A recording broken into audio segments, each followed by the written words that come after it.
Plenary to answer questions of concern raised by senators. And this morning, we expect the Cabinet Secretary for Water, that is Eric Muga,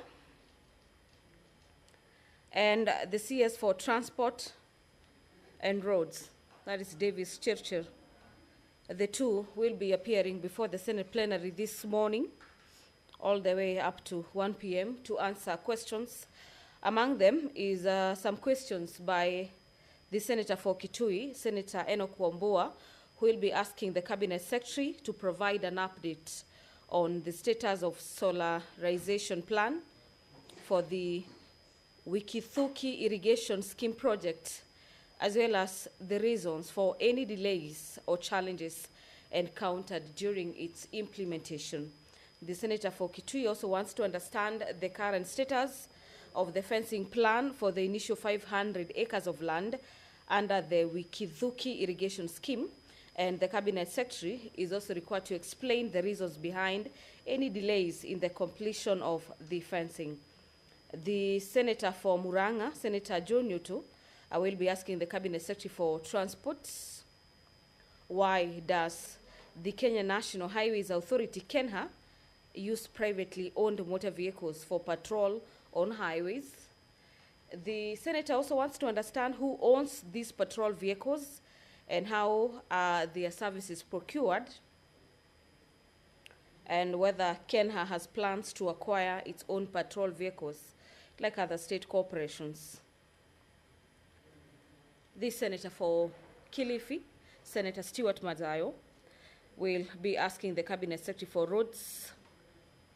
The Senator has a number of questions. Among them is the question on when will the Mombasa Mtwapa Kilifi Road project, which according to the Senator is key for the northern transit and transportation corridor, be completed. And apart from the completion question on the Mombasa Mtwapa Kilifi Road project, Senator Mazayo also wants to understand whether there are plans to install lighting at the Kibarani Changamwe interchange in Mombasa County to enhance security and vision for motorists at night.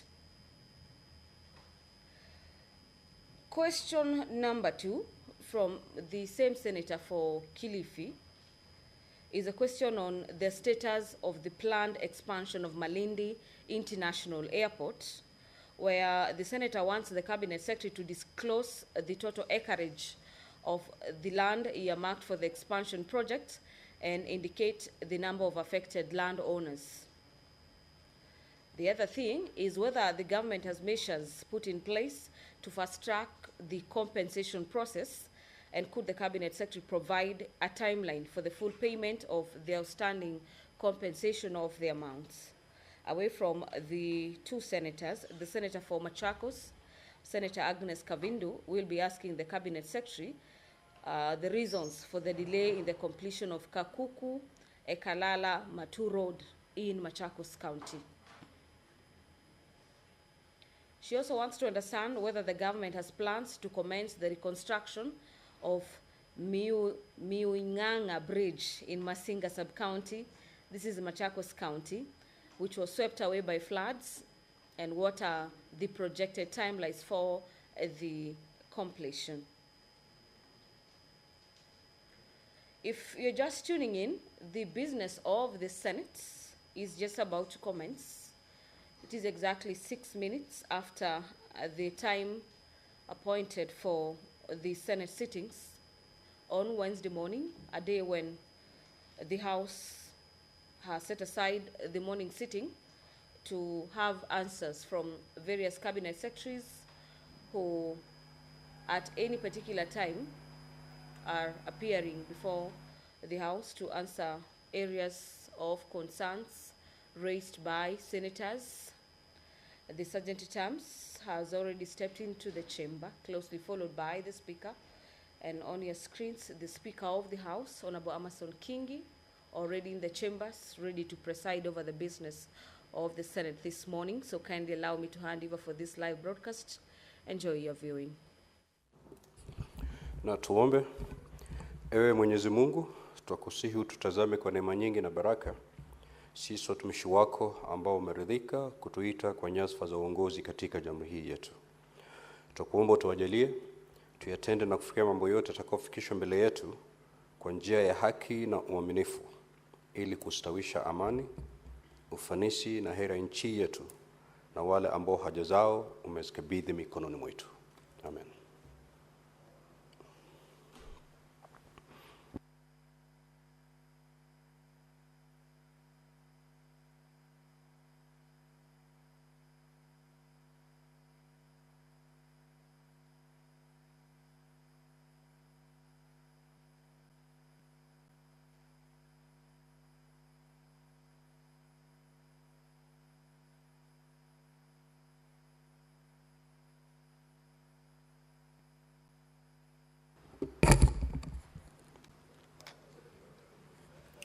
Clerk, we have quorum. Sergeant at Arms, kindly ring the quorum bell for 10 minutes.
It is that time that the quorum bell is on ring mode as per the directives by the speaker this morning, and the 10 minutes is a period for senators who are yet to make their way into the chambers this morning. You can see them on your screens already making their way into the chamber to allow the House raised quorum to commence business this morning, or to proceed with the consideration of the business before the Senate this morning. The report of the Liaison Committee on the activities and operations of the Select Committee during the third session of the year 2024 is among the motions before the Senate this morning. The chair of the Liaison Committee will be seeking to have the House note the report of the Liaison Committee on the activity and operations of the select committees during the third session of 2024, pursuant to Standing Orders number 224, subsection 2, and that report was laid on the table of the Senate on the 28th day of May. There is yet another motion where the Senator Veronica Maina is seeking to have the Senate note the report of the parliamentary delegation to the 2024 Joint United Nations Interparliamentary Union parliamentary hearings that were held at the United Nations headquarters in New York This is a motion on these parliamentary hearings that were held in the US on the 8th to the 9th of February 2024. Senator Veronica Maina, who was the leader of the Kenyan delegation, and she'll be seeking to have the House note the proceedings from that hearing.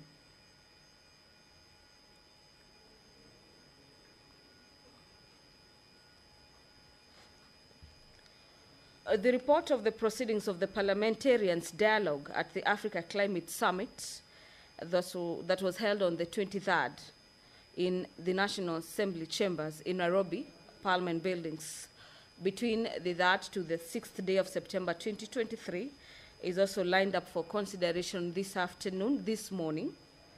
Seemingly, my day is moving quite quickly.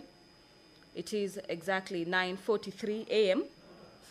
The Senator for Homa Bay, Senator Moses Kajwang, will be seeking to have the Senate note the report of the proceedings of parliamentarians' dialogue at the Africa Climate Summit of 2023 that was held at the National Assembly Parliament buildings between the 3rd to the 8th to the 6th day of September 2023.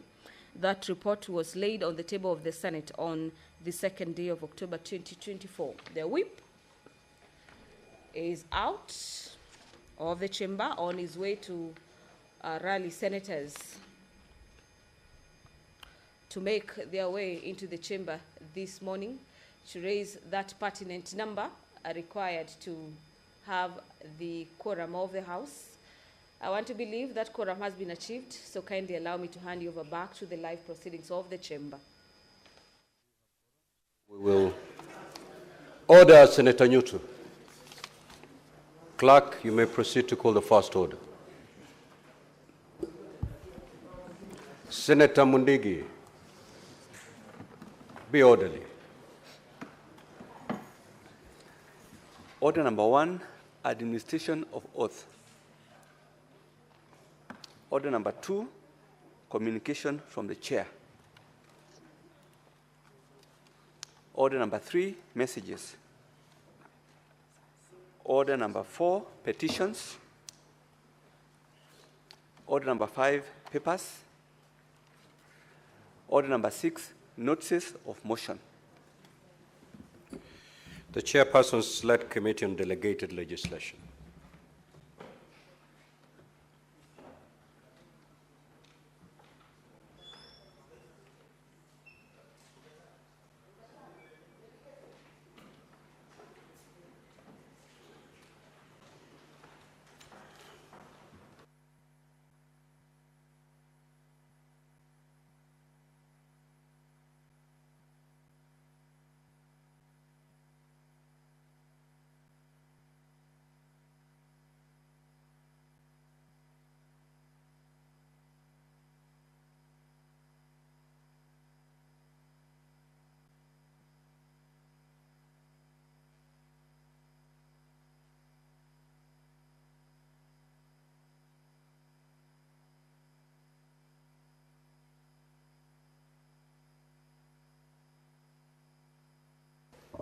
Thank you, Mr. Speaker. I beg to give notice to the motion of extension of time, the Environmental Management and Coordination Strategic and Integrated Environmental Assessment and Environmental Audits, number 2, Regulations 2025, Legal Notice number 71 of 2025.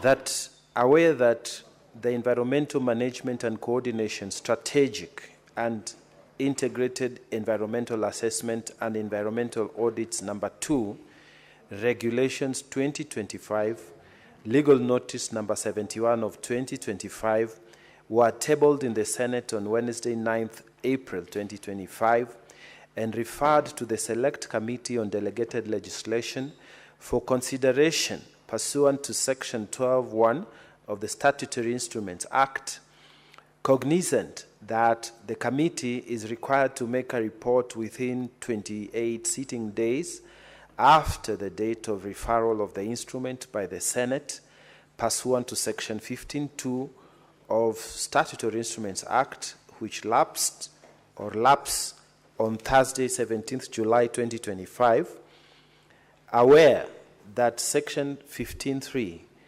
of the Statutory Instruments Act provides that by a resolution, Parliament may extend the time for consideration of a statutory instrument by a period not exceeding 21 days, noting that the committee is in receipt of concerns by the public on the imposition of exorbitant fees and justified and punitive fee increments through the said regulations, thus compelling the committee to further interrogate the issues.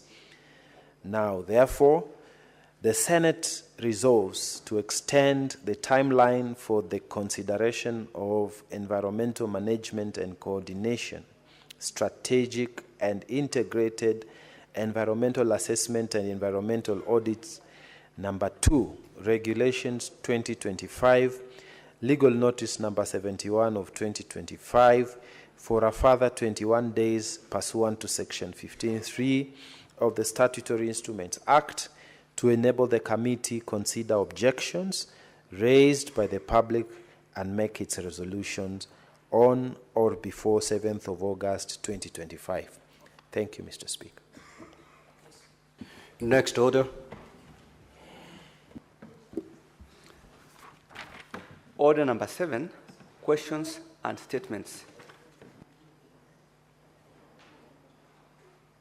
Now, honorable senators, we have 11 questions that are due for response this morning. We have 2 CSs. We will start with the CS in charge of water, who has 2 questions. That is question number 63 and question number 96. Now, we need to agree on how we are going to prosecute that business. We only have up to 1 p.m. to get the response and interrogate the responses from the 2 CSs. And therefore, I will be allocating time to each of these questions. So each question will be given a maximum of 15 minutes. So after the expiry of 15 minutes, we will move to the next question so that we cover all the 11 questions.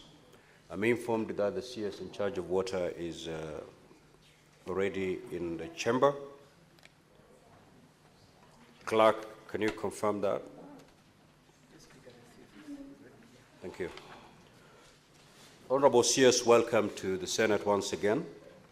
We will straight away move to question number 63 by the Honorable Senator for Kitui County, who I'm told is not present. However, he had delegated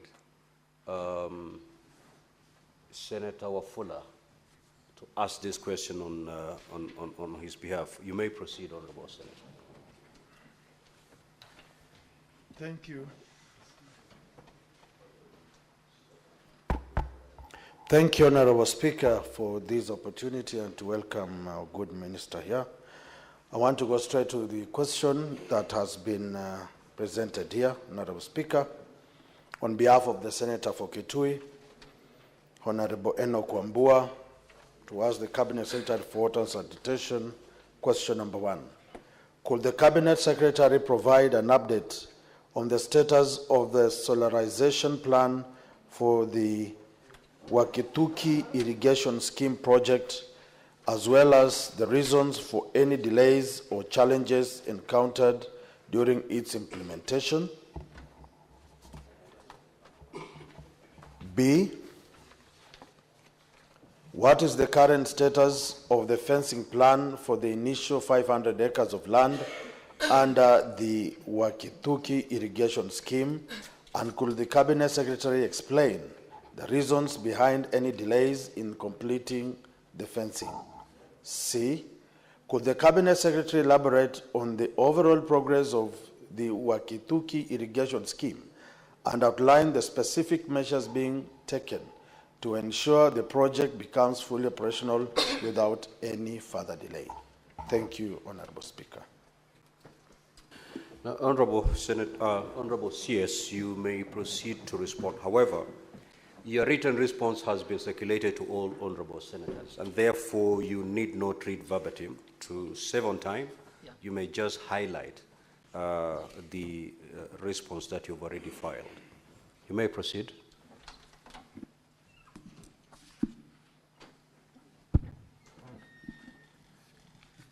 Honorable Speaker, honorable members, good morning.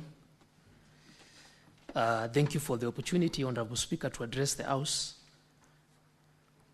And the question on Wikiduki irrigation scheme is the responses are on page 5 of the circulation. And just a brief background, Honorable Speaker and honorable members, is that Wikiduki irrigation scheme is in Seikuru, that is in Mwingi North constituency, Kitui County. And it was a project that was done in the year 2013 to 2017. The scheme was meant to cover approximately 1,000 acres. And the first 500 acres were completed. And there is mango farming in the 500 acres. The remaining 500 had suffered issues with power, but this was resolved by installation of transformers. Honorable Speaker, the main challenge here was the power bill. That is the O&M, operations and maintenance. And the bills were high because this was a pumping scheme. But NIA and working hand in hand with REREC have developed a concept note to solarize the irrigation scheme, and this partnership has done preliminary designs that will cost approximately 400 million to implement. The concept note, Honorable Speaker, has been submitted to the National Treasury for funding consideration. Honorable Speaker, on the B part of the question, where Honorable member asked about the status of the initial 500 acres of land, we can confirm, Honorable Speaker, that the Wikiduki irrigation scheme borders Kora Game Reserve, and this exposes it to human-wildlife conflict that is expected in such kind of scenarios. And to address this, the initial part of the contract allowed fencing of the first 500 acres, which was done, but because of other challenges of these has been vandalized. Some sections of the fence have been vandalized. And the remedy for that, Honorable Speaker, is that in the concept note that has been submitted to Treasury, fencing is part of that concept note. Part C of the question, Honorable Speaker and honorable members, was to elaborate on the overall progress of the scheme and outline the measures being taken to ensure the project becomes fully operational. And Honorable Speaker, the plans to solarize the scheme as a long-term strategy that is aimed at lowering operation and maintenance expenses is on the way once funding is secured. But for long-term sustainability of the project, capacity building efforts are ongoing to empower irrigation water use associations. We call them IWA, to effectively manage and maintain the scheme. And Honorable Speaker, the IWAs have been sensitized, supported, and have submitted an application for registration with the Register of Societies. In terms of future, Honorable Speaker and honorable members, I note that the scheme has the potential to irrigate approximately 10,000 acres through a gravity-fed system. However, this hinges heavily on the proposed upstream dam called High Gram Falls Dam, and that is the long-term strategy. Speaker, honorable members, I submit. Thank you. Honorable Wakoli, do you have any supplementary questions? If yes, you may proceed to ask.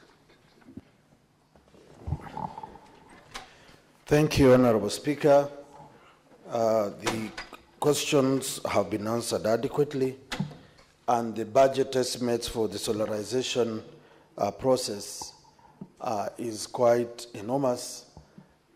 I would just like our good minister to tell us, in the budget estimates that went through the other day, I don't know if the monies that you have under your ministry will allow you to proceed with a budget of 400 million, because I foresee a scenario where you will spend your office running resources to solarize this dam. Thank you, Honorable Speaker. Honorable CS, you may respond.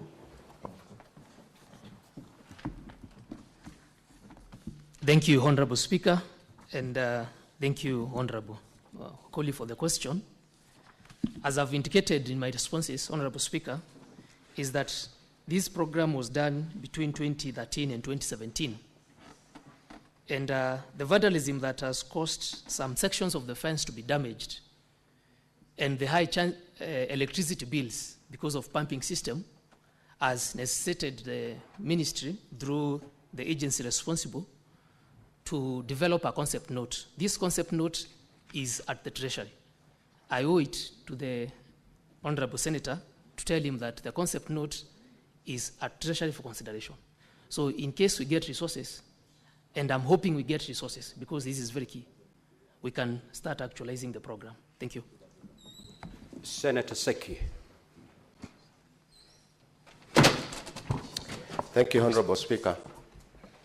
Honorable Speaker, I also want to request the Cabinet Secretary to tell this House, because the Kenya Kwanza administration had a plan to construct 1,000 dams across the country.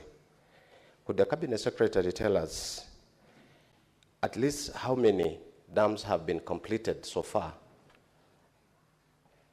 Constructed already, completed, installed, or uncompleted. So could the Cabinet Secretary give us at least a number of dams that have been completed as per the Kenya Kwanza administration plan?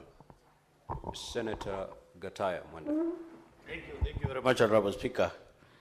Honorable Speaker, recently the Honorable Waziri was at my county. He was doing some inspection at a place called Kibunga. There is this water project called Gakimiki Kibunga Water Project.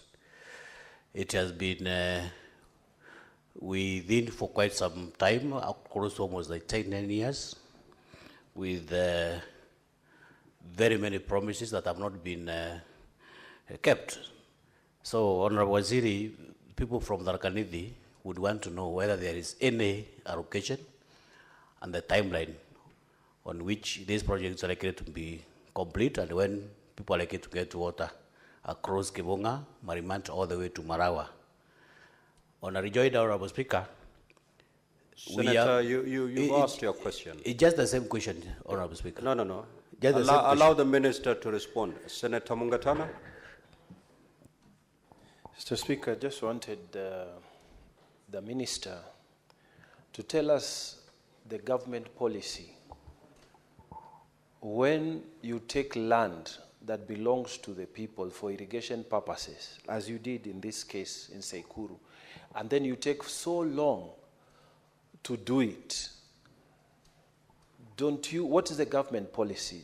Don't you have a policy to return? And I'm asking this in respect to the Tana and Athi River Development Authority Irrigation Scheme, the TDIP. That project, we have information that TARDA is no longer going to be doing any work. Can you confirm what the government policy is? All that land you've taken, are you confirming to us that that land now goes back to the people or goes back to the county government? Can you confirm to us what the government policy is? When you take land, you don't do the project, and the land is still remaining in the hands of government. We want to have a clarity of thought, because if that land is not returned, then it becomes subject to land grabbing. I want a clarification on the processes of returning land back to the county or to the people where you've taken that land. Thank you, Mr. Speaker. Senator Kavindu. Thank you, Mr. Speaker, for this opportunity. I just wanted to get an answer from the CS about when they plan to fence Masinga Dam because of the hippos and crocodiles eating my people there. And when I approached the Wildlife Ministry, they told me this is the work of the Ministry for Water. So I want to know if he has any plans soon to fence Masinga Dam to protect my people from being affected by the hippos and crocodiles. Honorable CS, you may now respond.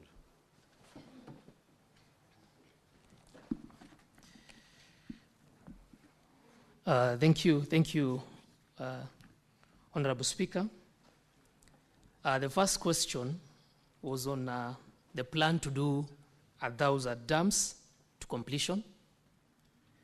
And Honorable Speaker, I have to be very candid with yourself and also the House because water infrastructure is not cheap.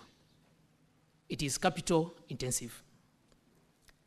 And when you talk about 1,000 large dams, most of them were scheduled to be implemented under public-private partnerships. And public-private partnerships means a proponent has to invest their money and recoup that money in a stipulated duration of time. Unfortunately,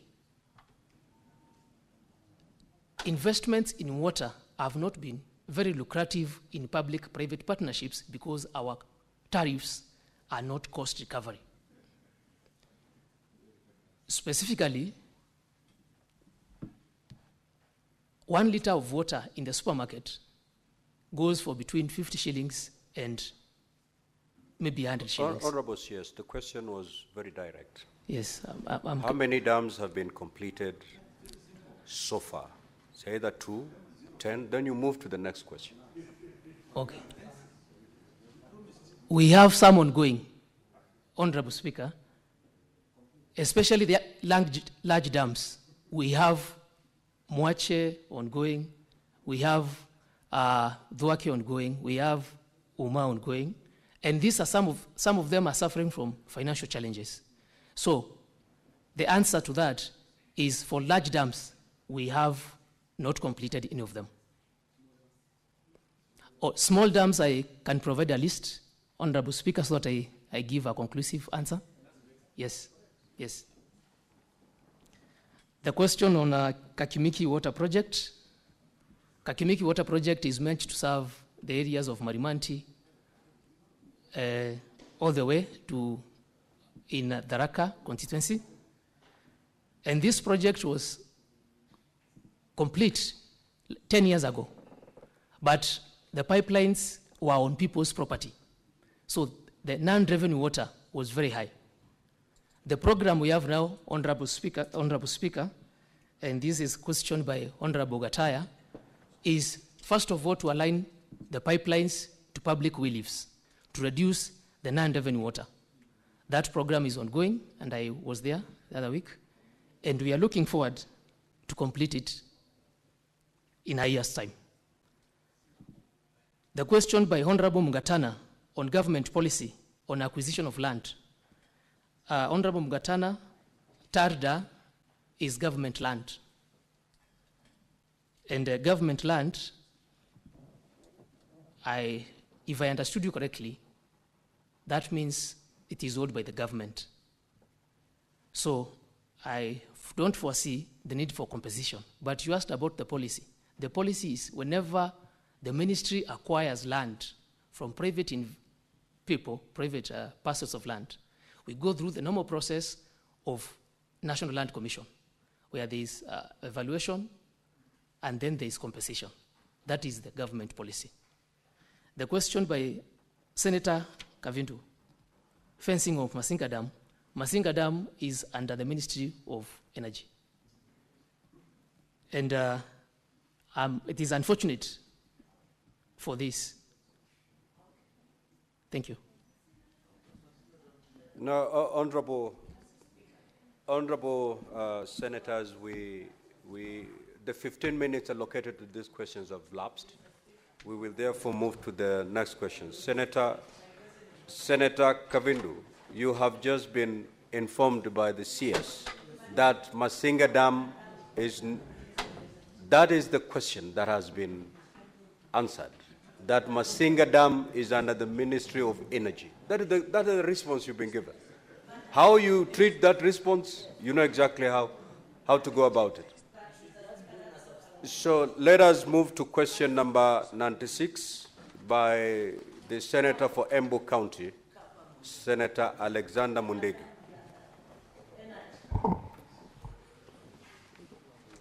Thank you, Mr. Speaker, sir. Senator for Embu County, Senator Alexander Mundegi, to ask the Cabinet Secretary for Water, Sanitation and Irrigation. A. What has occasioned the delay in commencement of the construction of Kamomo, Dhosi, and Zampana dams in Embu County, and could be the Cabinet Secretary outline the occasions taken by the government to resolve the issues? B. Could the Cabinet Secretary also outline the measures in place to fast-track implementation of these dam construction projects and provide timelines for completion of each dam?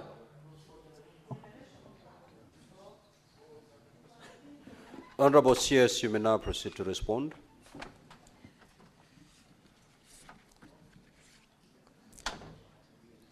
Honorable Speaker, in response to the question by Honorable Mundegi, Kamumu Dam is a zoned high rockfill dam that is 60 meters high, 725 meters long, that will store approximately 22 million cubic liters. This project is expected to cost approximately 6.65 billion Kenya shillings. And the project was developed by Tana Waterworks Development Agency. There was an expression of interest on the same in December 2020 under the financing, under the model of engineering, procurement, construction, and financing. Following the evaluation, the Wilman Group of Belgium was identified as a preferred contractor. However, Honorable Speaker and Honorable Members, the project could not commence due to the high cost of financing proposed by the contractor. There were issues with land and well leave acquisition that still remains incomplete according to the RAP, which is the Settlement Action Plan. In the meantime, feasibility study updates are underway and engagements with key stakeholders, including National Land Commission, are ongoing to unlock land-related bottlenecks. And the project is part of the some projects on the pipeline for under PPP framework. Honorable Speaker, in Dhosi Dam, which is a zoned also rockfill structure, 84 meters high and around 332 meters long, is expected to have a storage capacity of around 23 million cubic meters. The project is meant to do some irrigation, domestic consumption, and produce up to 5 megawatts of power, and the approximate cost is around 9 billion. The status is the project was advertised in 2023, and a PIP, privately initiated proposal by a level group company, was submitted by an investor for implementation under design, build, finance, operate, maintain, and transfer model.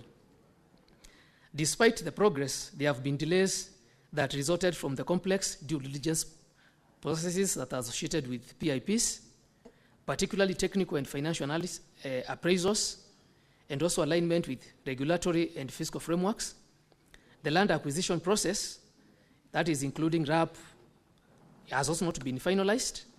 And to mitigate these challenges, the ministry has reviewed and validated the submitted designs, initiated interagency coordination to fast-track evaluation, and this is also scheduled under the PPP project pipeline.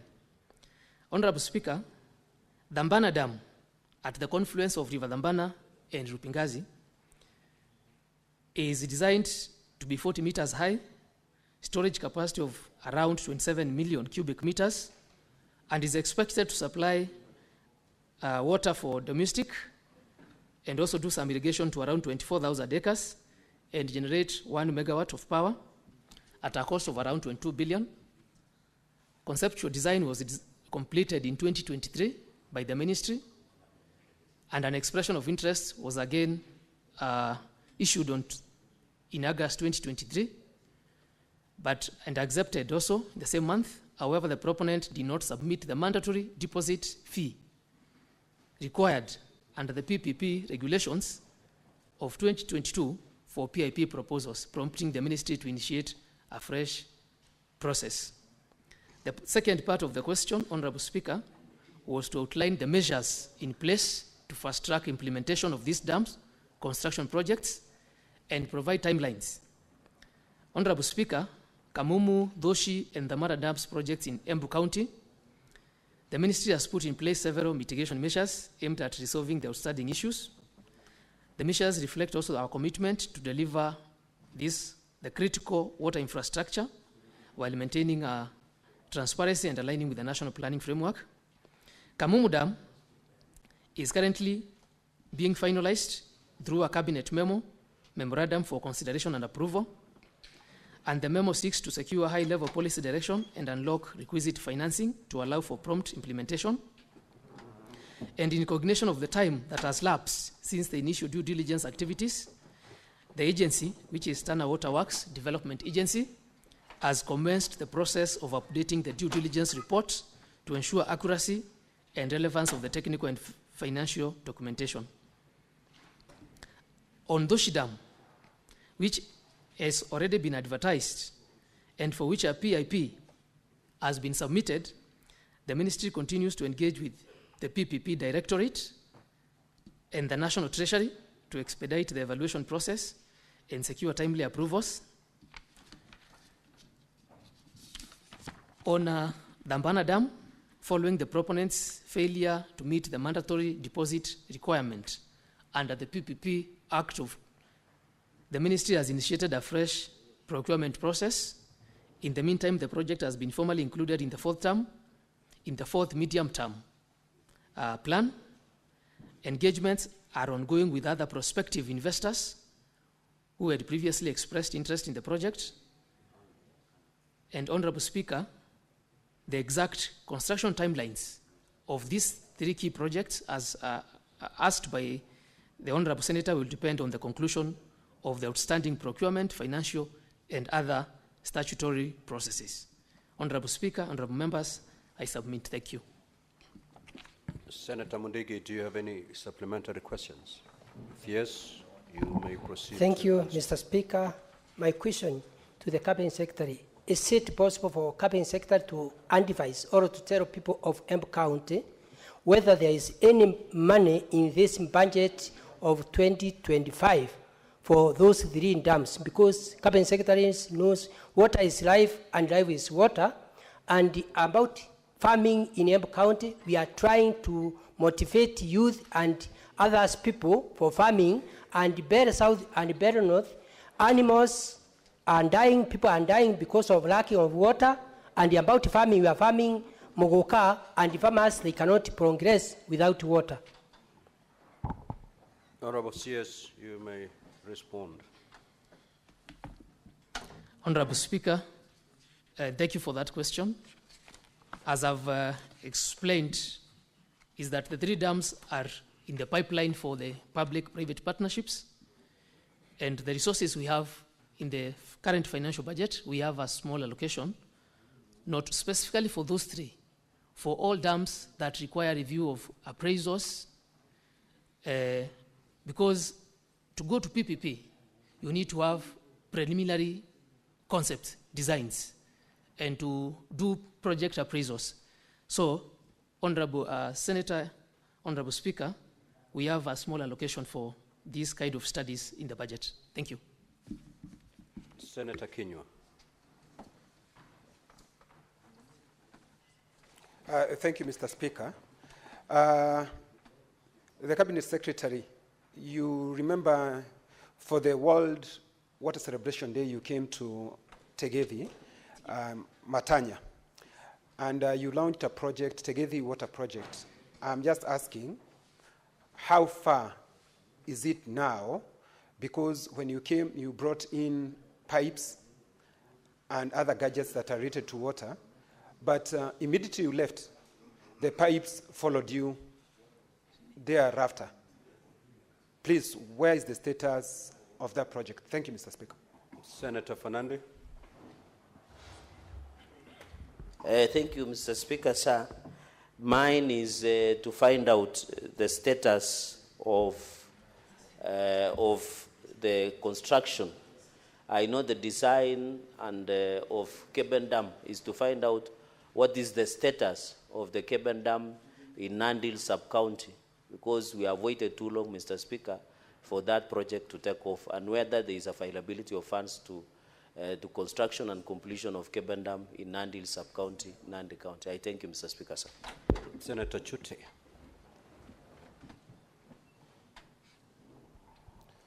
Thank you very much, Honorable Speaker. Honorable Speaker, the CS was talking about concept note and also availability of funds. Honorable Speaker, the government, the Kenya Kwanza government promised 1,000 dams. And so far, I want to ask the CS, out of the 3 dams, he has gotten 0 out of 3. So that means even achieving the 1,000, it is going to be 0 out of 1,000. My question is, there is a sewer line in Marsabit, not completed up to today. I want to ask the CS, because you have already 0 out of 3. If I add Marsabit, it's going to be 0 out of 4. When are you going to complete that irrigation system in Marsabit town? And when are you going to visit Marsabit to tell the people of Marsabit when this project will be complete? Thank you very much, Honorable Speaker. Senator for Kilifi County, the Honorable Majaya.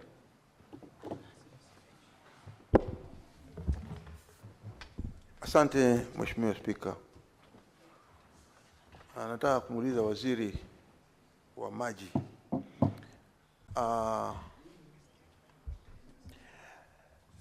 Ni lini lile bwawa lililoko katika eneo bunge la Ganze linaitwa Rare Dam, ni lini lile bwawa litamalizwa kujengwa, na vile vile ili bwawa hilo liweze kusaidia wananchi walioko ndani ya Ganze constituency na Kilifi kwa ujumla? Kwa sababu wanawaziri, ni kama vile wanavyoelewa kwamba nyakati fulani rais wa Jamhuri ya Kenya Mheshimiwa William Ruto alikuwa maeneo bunge ya Ganze na akaenda katika ile eneo la huko Rare, mwenyewe akaliona na akaahidi ya kwamba hili bwawa la maji la Rare Dam litaweza kumalizwa ili kuweza kumaliza ukame ndani ya eneo bunge la Ganze. Ni lini mnapofikiria kwamba wewe kama waziri wa maji utaweza kufanya hiyo kazi ambayo rais mwenyewe aliweza kuahidi watu wa Ganze katika Kilifi County? Asante. Senator Kisang. Thank you, Honorable Speaker. Honorable Speaker, mine is to the CS. I wanted to know the status of rehabilitation of Singore Dam, which is supposed to benefit the community and also Singore Girls High School. Senator Manzo. Thank you, Mr. Speaker. At the B, the Cabinet Secretary has talked about PPPs, and I want to ask him, what's the success rate of these PPPs, and have you done any? What's the statistics? Have you done any successfully? Have you gotten any investor interested to work with your ministry to make sure that these dams succeed? Thank you, Mr. Speaker. Honorable CS, you may proceed to respond. Before you respond, let's take just one question from Senator Kavinda. You may proceed, Honorable Senator. Thank you, Mr. Speaker. I just wanted to know from the CS about Maruba Dam, where it is, and if there is any allocation this year, this financial year, to complete the work in Maruba Dam, which is very key in Machakos County, and especially Machakos Town, and Yatta Canal, Yatta Dam and Yatta Canal. What is the status? When is the completion of these 3 dams? Thank you, Mr. Speaker. Honorable CS, you may now respond.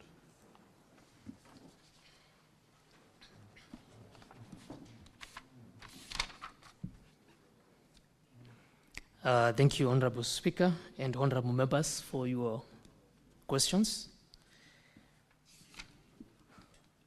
There was a question on Tigivi water project.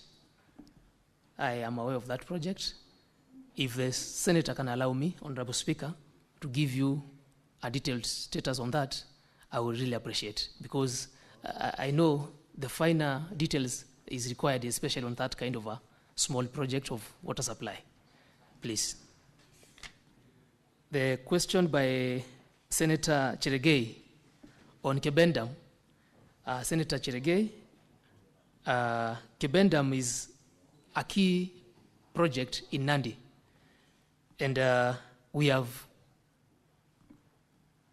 already advertised this dam under EPCF.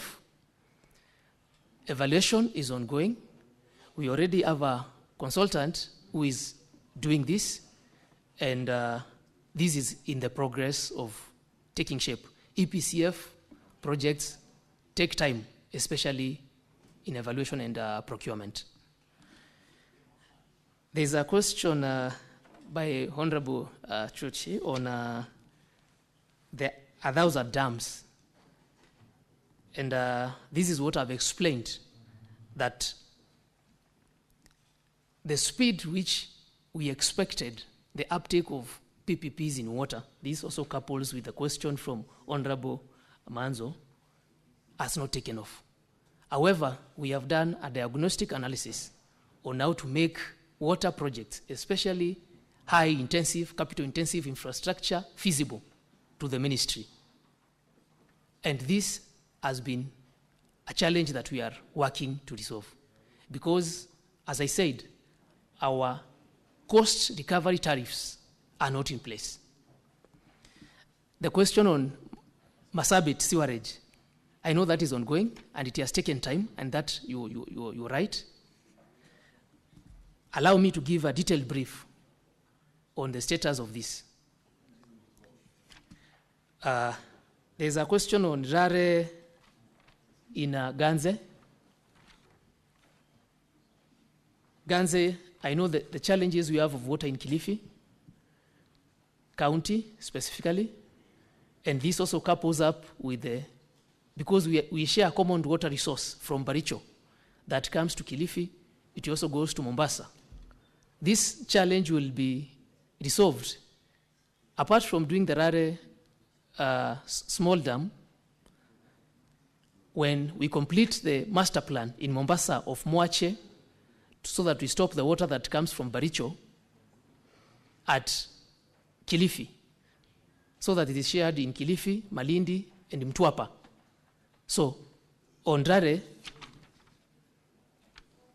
I can give you a detailed brief exactly on the same. There is a question on that has really come to the attention of the ministry, and this has come more often to the ministry, on Maruba Dam, which is in Machakos. Maruba Dam is one of our national urban programs that we are running as a ministry. And the infrastructure has been done. The pending problem is land composition to the people of Maruba. And I answered that question again in this house because we're in the process of NLC, the National Land Commission. Those are the people who evaluate and give us the amount to be paid. So the allocation we require here from the ministry is, from the government, is to start paying these people in piecemeal.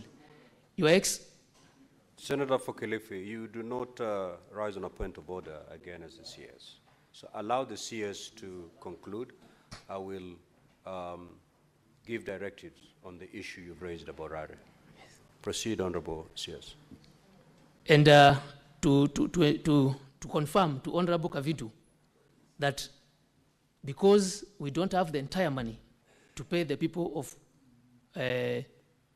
Maruba, we plan to acquire those pieces of land in piecemeal. First of all, you start with the sections where the actual works will be going, because the remaining section will be the impoundment area that will be flooded.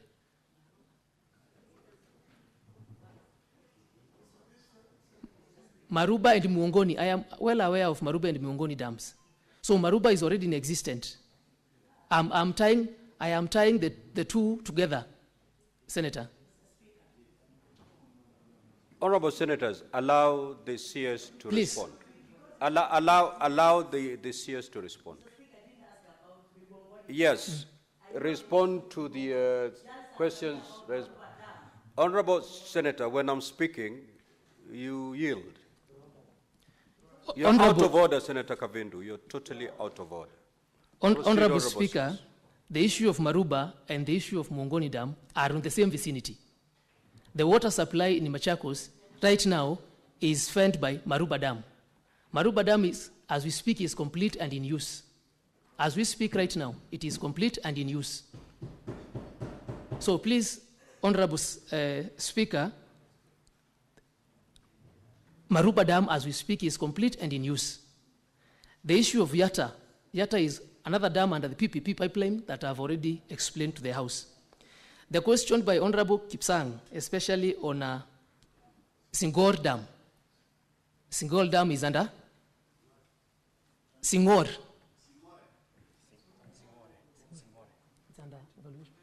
It is under procurement as we speak. And also the question by Honorable Manzo on the status of PPPs and whether we have some that have taken place.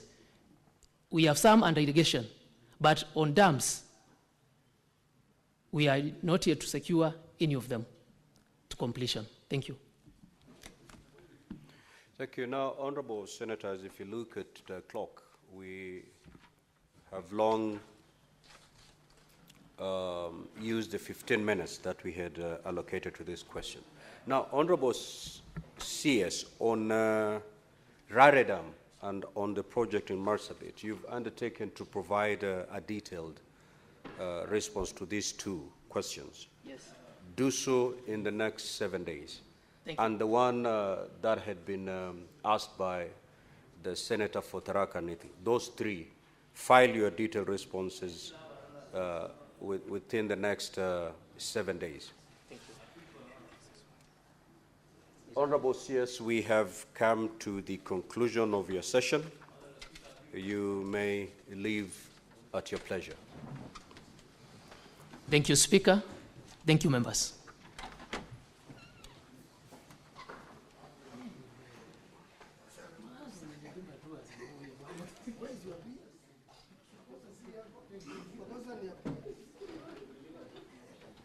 Now, Honorable Senators, as we usher in the CS in charge of roads and transport, allow me to make this communication. I would like to acknowledge the presence in the public gallery this morning of visiting teachers and students from Thanze High School in Machakos County. The delegation comprises 1 teacher and 55 students who are in the Senate for a one-day academic exposition. Honorable Senators, in our usual tradition of receiving and welcoming visitors to Parliament, I extend a warm welcome to them, and on behalf of the Senate and on my own behalf, wish them a fruitful visit. I will request the Senator for Machakos County under 1 minute to extend a word of welcome. Thank you, Mr. Speaker. I just want to wish the teachers and the students from Machakos County are very welcome to the Senate and tell you that you're in the right place. You're now watching and seeing how we deliberate the issues. And I'm sure when you put your great efforts in your studies, some of you may end up in the Senate and others in many various places. May God bless you as you have your day at the Senate today. Thank you, Mr. Speaker. Thank you. Clerk, kindly usher in the CS in charge of roads and transport.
Welcome, Honorable CS.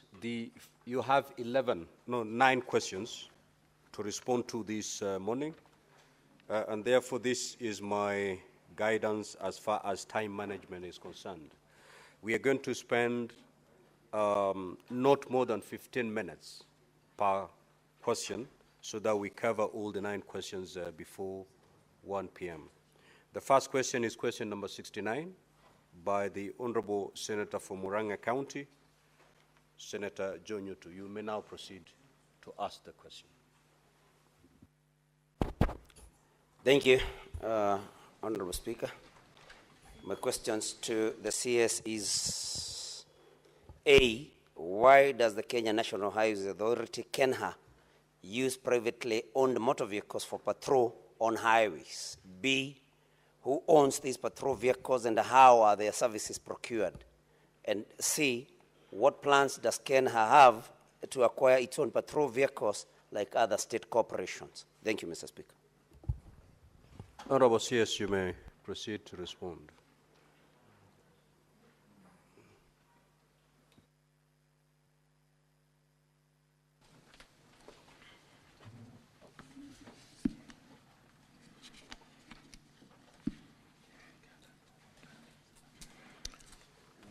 Thank you, Honorable Speaker, honorable members of Senate. I'm happy to be here this morning to respond to the various questions. And let me respond to the question by Senator for Tharaka-Nithi, Senator Mwenda. Sorry, is that?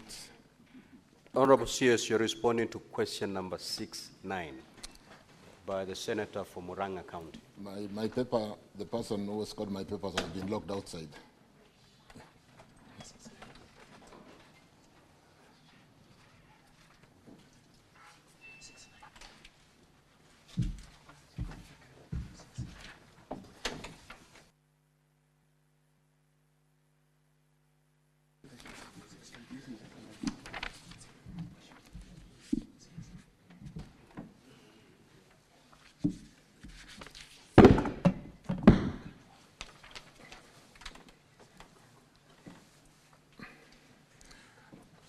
Sorry about that, Honorable Speaker, Honorable Joe Nyotu, a member, Senator from Murang'a County.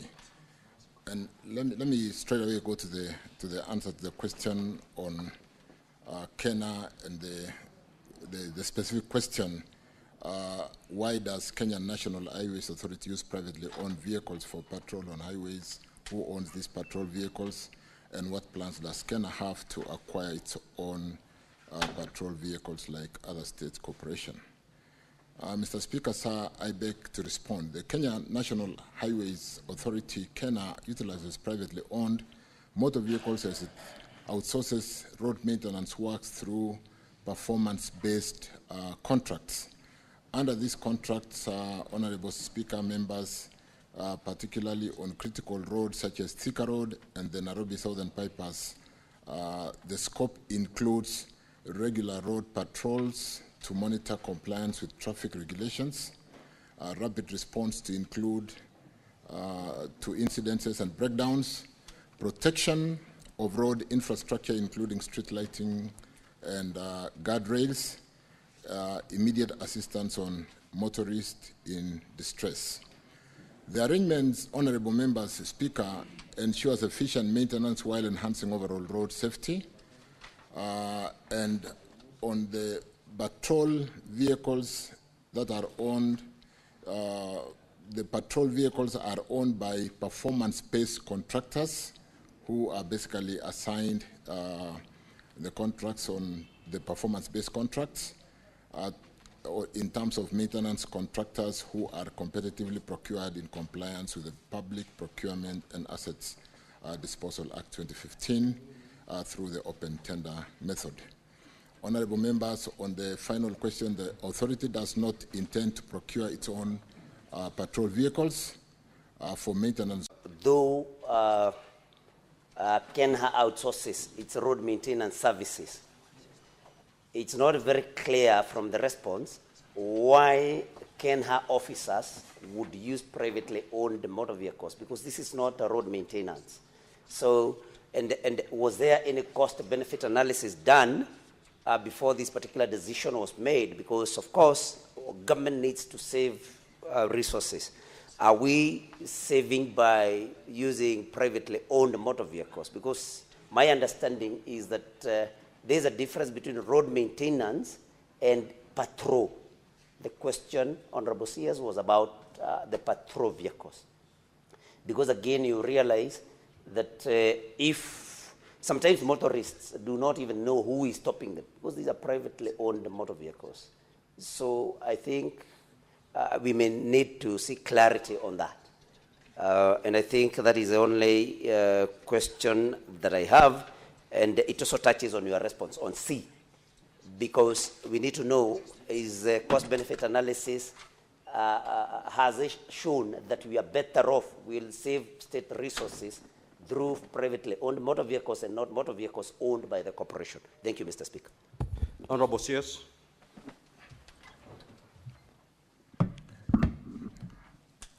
I think to the extent, Honorable Speaker, let me offer some. To the extent of the periodic based contracts maintenance, there is clarity that, yes, we tender for maintenance of a particular road for a period of a year, 2 years, and therefore the contractor who wins to maintain that road through that competitive process therefore works like any other private contractor who is constructing any road out there, and they use their assets to maintain the road. To the extent of the Kenya staff inspecting the road and using their vehicle, that is an area where we need to get clarity, because Honorable Nyoto then would have a point to the extent that, yes, we should be inspecting the roads using Kenya vehicles, and yes, we have Kenya vehicles to maintain the vehicles, to maintain the roads, or to inspect the roads for that matter. And therefore, I can take up that to make sure there is clarity between periodic maintenance, which is a contract given out to a private contractor to maintain the road, and when it is the aspect of inspecting the road by Kenya staff, we'll then make sure we pay attention and confirm the concern raised by Senator Nyoto that we should have enough vehicles. If that is not the case, to inspect the works in the various roads. I thank you. Senator Manzo.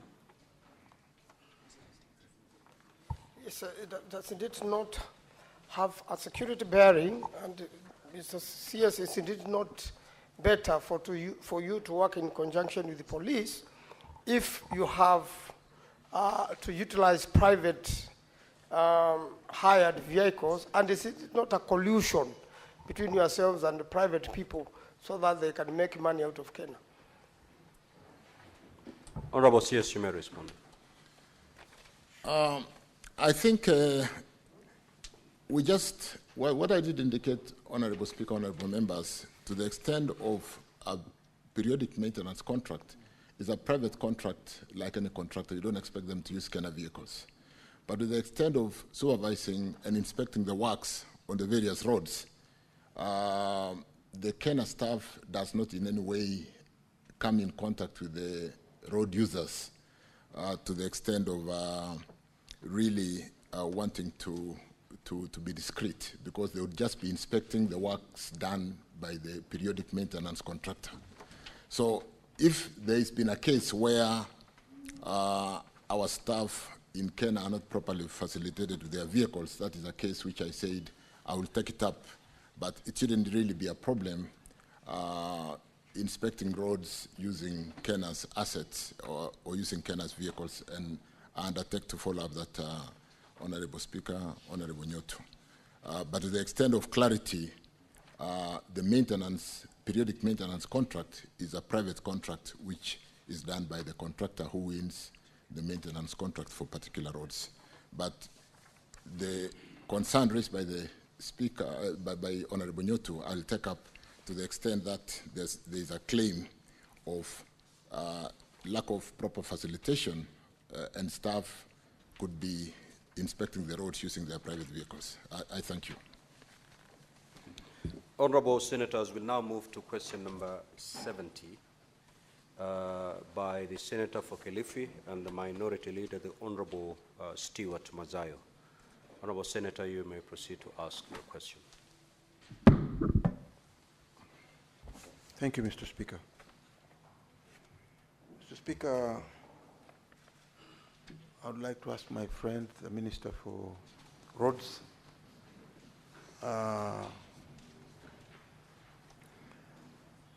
some 2-3 questions.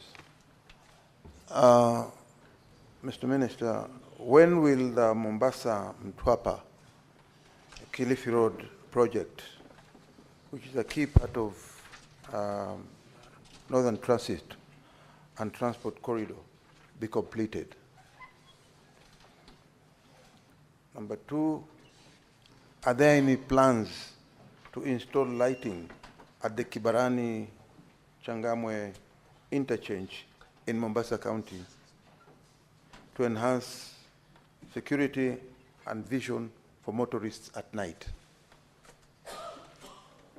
Finally, when does the government plan to commence the construction of a second bridge linking Mombasa Island to the North Coast mainland to ease traffic congestion?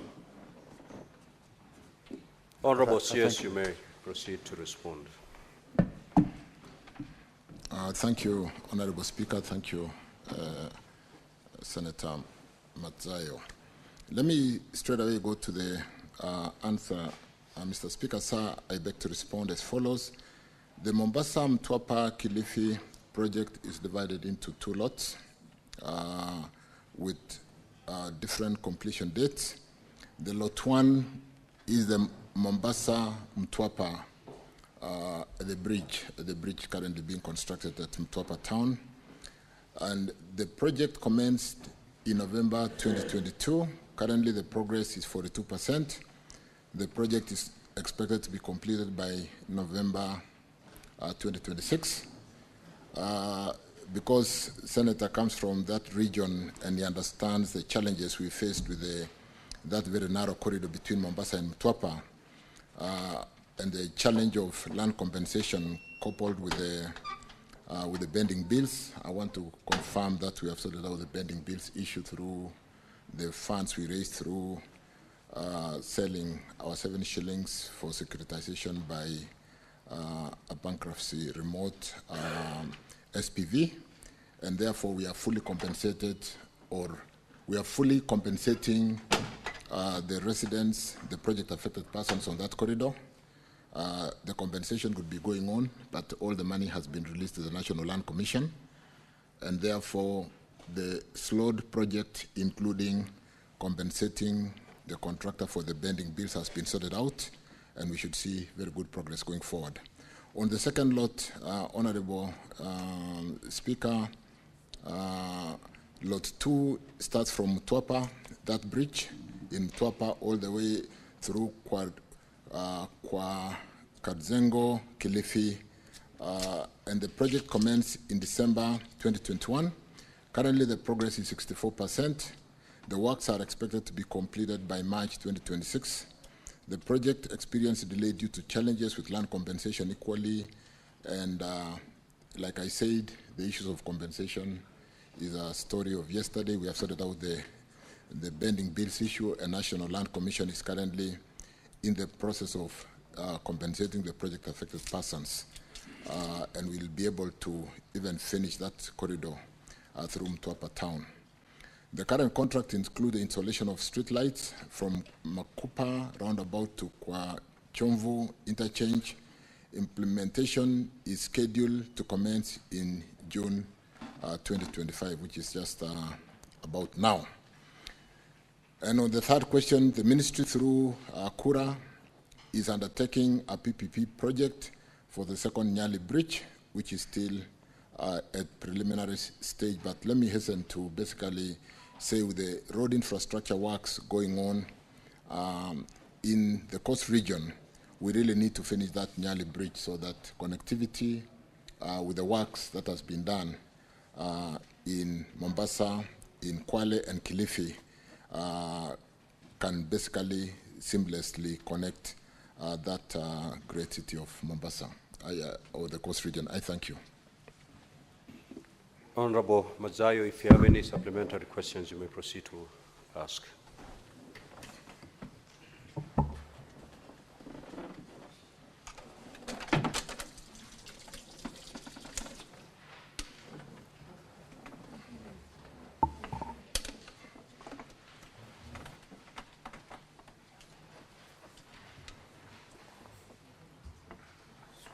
I think I'm okay.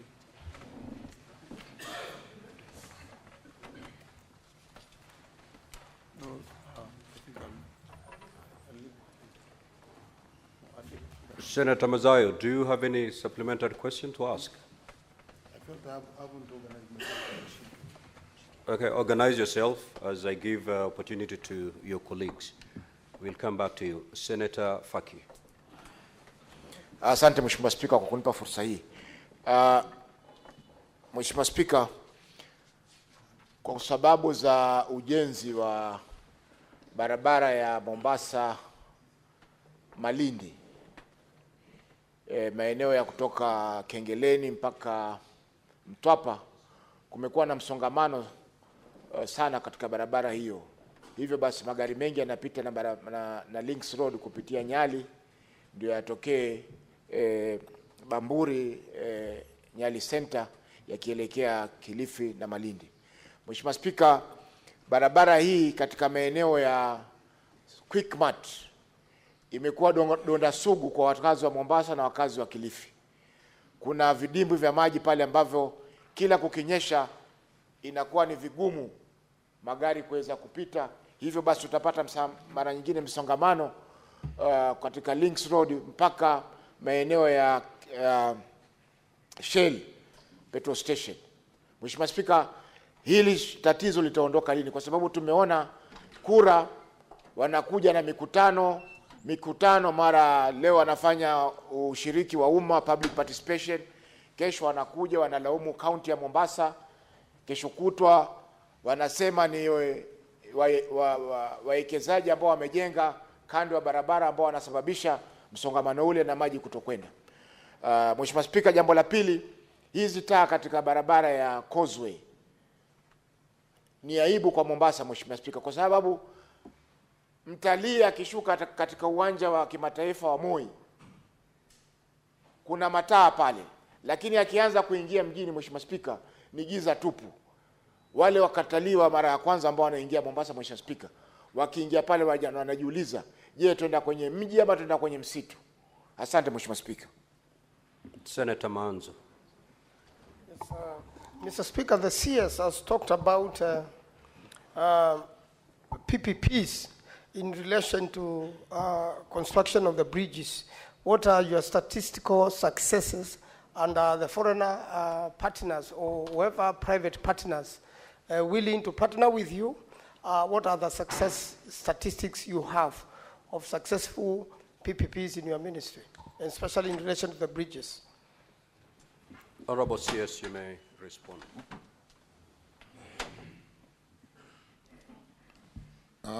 Let me beg to answer Senator Sfaki's question in English.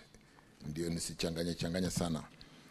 The congestion that is currently experienced around Quickmart, around Bamburi area, Senator Faki, on that road was exacerbated by the fact that we were unable to call the shots on the contractors because we owed them so much money. We have now paid them, and we are calling the shots. I have visited the road severally, including when the President went to inspect that road, to the extent that just around Bamburi Nature Trail there, the corridor has been very congested, and to the extent that the slip roads could not even be done because we needed to compensate for the corridor to move the wall out after compensating the project affected for Eastmen, project affected persons by Eastmen. Having compensated the contractors, you will not see that going forward. We've had meetings with the contractors. I've just come from a meeting this morning, and we will easen the traffic. We will accelerate the construction and finish that road very quickly. There is no reason why the Mtwapa to the lower part towards Kilifi is basically complete, except for the Mtwapa Bridge and the corridor around there, the small section that has not been tarmacked. There is no reason why Mombasa to Mtwapa is not catching up, and I want to promise that we will accelerate and catch up, address the issues of congestion, having money to compensate for the land or project affected person. We will now be able to open the corridor and have the slip roads to function so there is no congestion. Because we were constructing on a corridor with no additional space because we had not paid the project affected persons. But with the money now being available, I want to assure this House that that will be a problem of the past, and you'll see us calling more shots to make sure the contractors do what is right. Now that we have paid what is due to them, and we expect them to basically be facilitative so that those traffic congestions we have witnessed are eradicated, but also bring the project completion much sooner than was expected with the delays due to non-payment because of pending bills. On the causeway, I was in a meeting not very long ago between the contractor Victoria Construction Company, who is on that section, with the governor from Mombasa, Abdul Swamad, and we need, the lights were pulled down when the construction started. And with the construction being completed now, with that bridge at Kwachomvu, which will finish in the next maybe 1 month, 2 months, let me promise 2 months. The bridge which was hanging there around Synergy, because we were also unable to compensate Synergy to give us space to finish the bridge. So the bridge was built going up, and the dropping side had been hanging there for 5 years.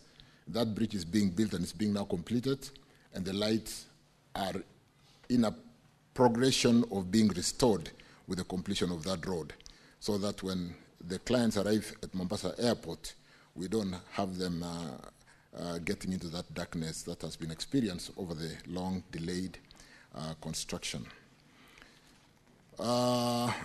For the question raised by Senator Manzo and the success of PPP projects on bridges, There will be PPP programs that can work in areas where there's significant traffic. And when you talk about Nyali Bridge, it is, if you know, success of PPP with respect to investors, the drivers are the traffic.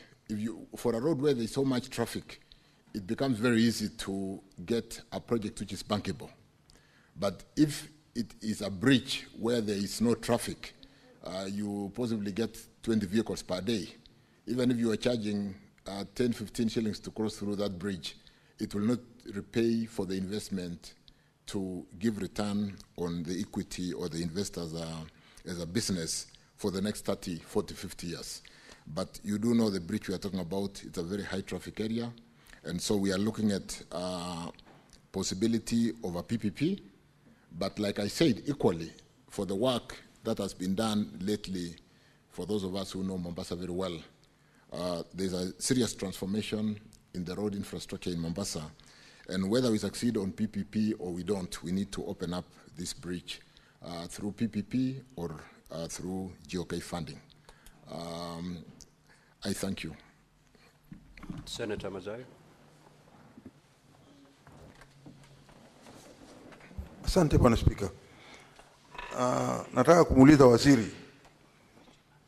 Waziri, ni hatua gani ambao unachukua katika hiyo barabara ya kutoka Nyali kuelekea mpaka kwa Kazengo Mtwapa? Ni hatua gani unachukua ili kurekebisha, kuona ya kwamba magari ya wananchi yanayopita pale juu ya ile barabara hayaharibiki? Kwa sababu ile barabara ni mbovu sana. Unachukua karibu masaa 4 mahali ambapo unaweza kuchukua dakika 10 kutoka Nyali pale Kenya Revenue College mpaka kwa Kazengo, ambapo tunachukua masaa 4 hivi sasa. Kuna msongamano wa magari mengi sana, hususan ukifika pale kwa bridge ya Shibondetewa. Ile bridge hivi sasa ni kama kuna hatari kubwa inaweza kutokea, kwa sababu wengine wanasema imeanza nyufa, haipitiki vizuri, na pia vile vile imejaa na imeharibika zaidi. Sisi tumesafiri nchi za ng'ambo, hata tukiwa na wewe wakati wetu ule wa ujana.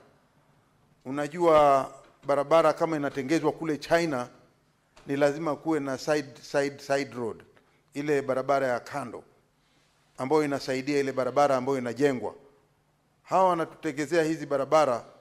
Je, wizara yako inachukua hatua gani hivi sasa kuona ya kwamba zile barabara zinatengezwa kando ya barabara ile ambayo inatengenezwa na pande zote mbili, ili wanaokuja kutoka Mtwapa kuenda pande za Mombasa ama kutoka Mombasa kuenda pande za Kilifi?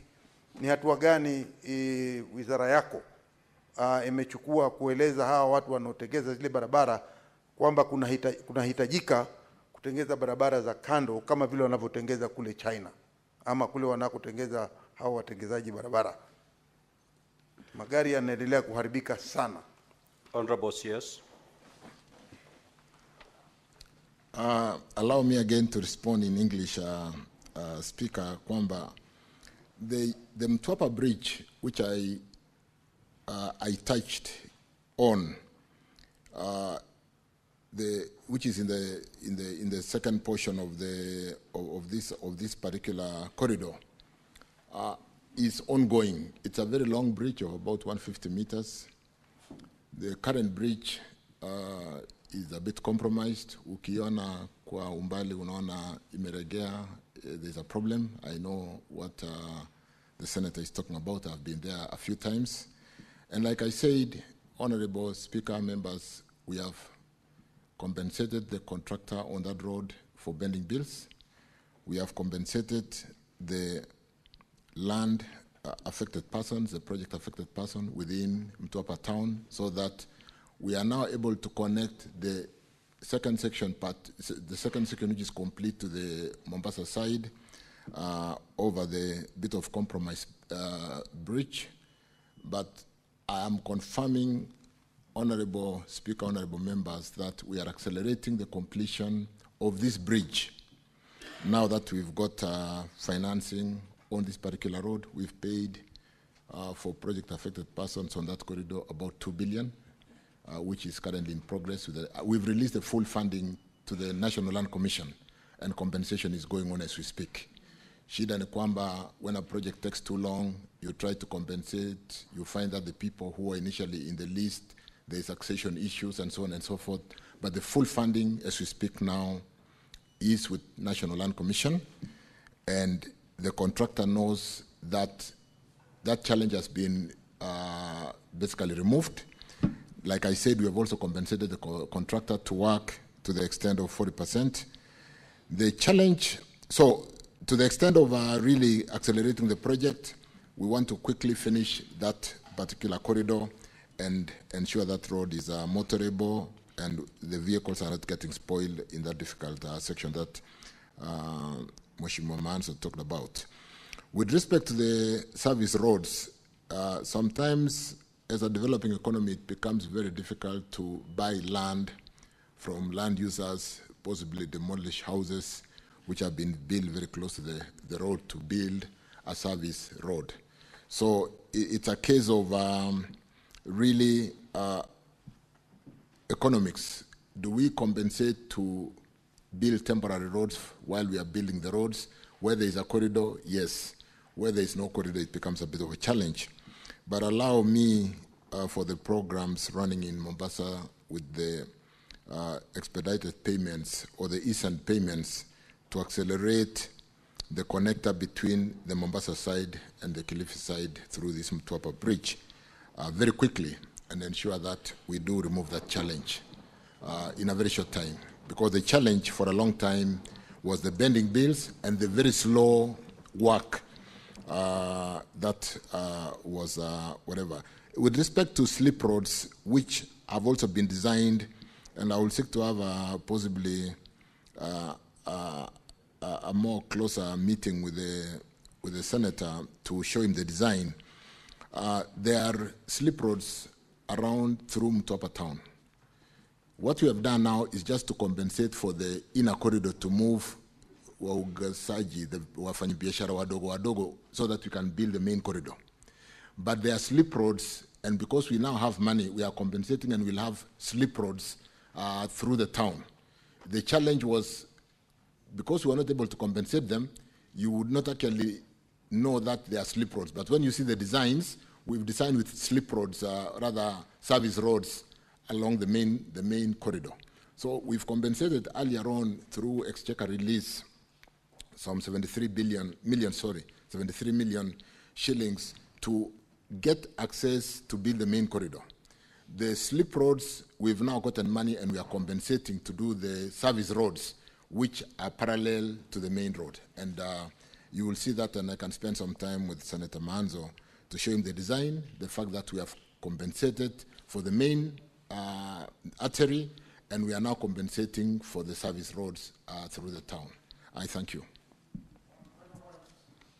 Senator Faki, you certainly cannot raise a point of order again in this CS. What is your intervention? My first part of the question was not answered. The problem is on the Links Road, where we have a pool of water next to the Quick Mart supermarket, directly on the road. And even if you go there right now, you will see that pool is still subsisting. And I remember during the month of May, if I'm not mistaken, there was a public participation done by Kura, where they started a blame game between them and the county government of Mombasa. A lady has lost her eyesight on that road because she was traveling in a tuk-tuk, and as a result of hitting a portal, something hit her eye, and now she's partly blind. So it's a serious problem, Bwana CS. I know you said you have been there, but motorists, those who are going to Kilifi, those who are coming to Mombasa, have that problem every day. Every day we encounter that problem. Even those who are now residing in Nyali are thinking of relocating, because every day in the morning there's a traffic jam, in the evening up to sometimes 9 p.m. Thank you. Sorry about that. I now understand where Senator Faki, I thought we were talking about the Mtwapa Kilifi Road. This is the Nyali bypass to Mtwapa Kilifi Road or Mombasa Road.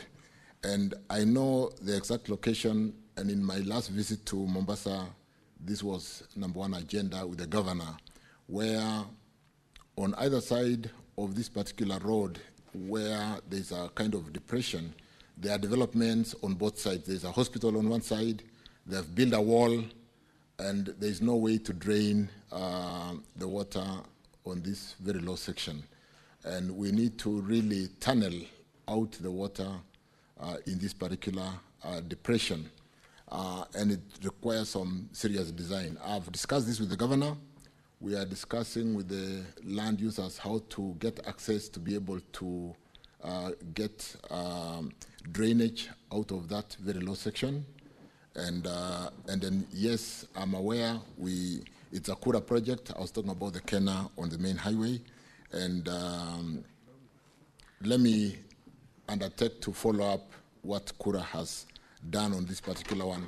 But it was more of the city plan to basically allow for development without drainage pathways.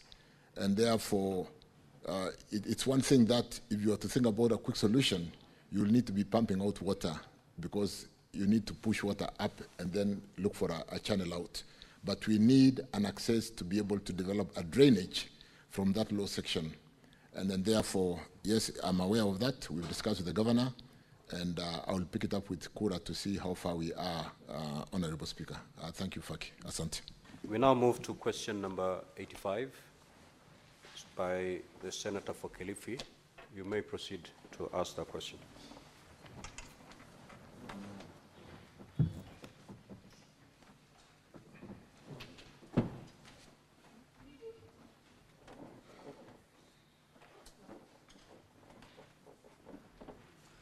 Senator Mazayo, question number 85 is yours. Yes, that's right. Do you want us to defy it? No. Then proceed to ask.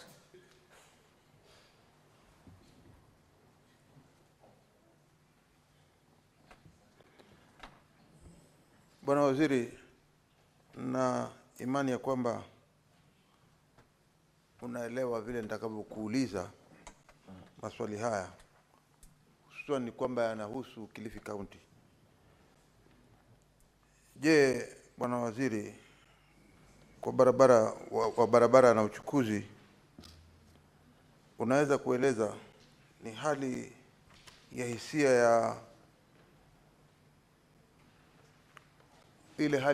ya upanuzi wa uwanja wa ndege wa kimataifa wa Malindi? Vile vile, Waziri wa barabara na uchukuzi, nataka kuuliza, unaweza kufafanua jumla ya ekari ya ardhi iliyotengwa kwa ajili ya mradi huu wa upanuzi, na pia kueleza idadi ya wamiliki wa ardhi watakaoathirika. Vile vile, Waziri, nataka kuuliza, je, serikali imeweka mikakati ipi kuhakikisha kwamba wamiliki wa ardhi watakaoathirika na upanuzi huu wanalipwa fidia kwa haki? Na je, unaweza kutupea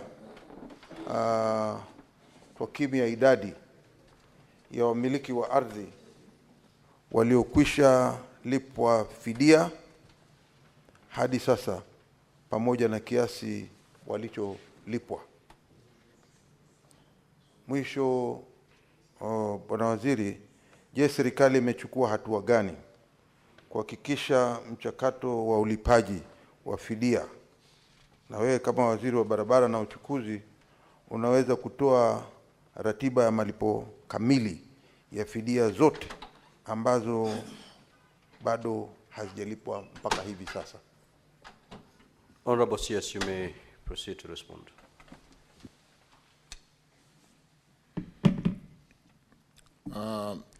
Thank you, Honorable Speaker. Thank you, Senator Madzayo. Again, because the question was filed in English, I responded in English, and I hope we have the printed response with honorable members.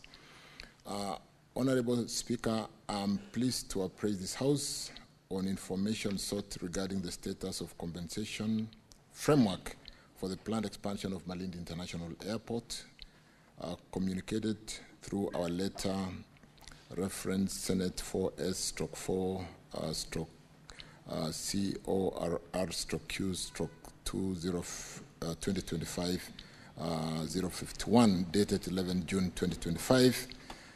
The status and compensation framework for the planned expansion of Malindi International Airport, Honorable Speaker, was declared, or rather Malindi International Airport was declared an aerodrome via a Gazette Notice number 1161 of 8th March 1961, commonly referred to as Aerodromes Control of Obstruction Ordinance Annex 1. The Gazette Notice described Malindi Aerodrome as an unsurveyed area measuring approximately 231 acres.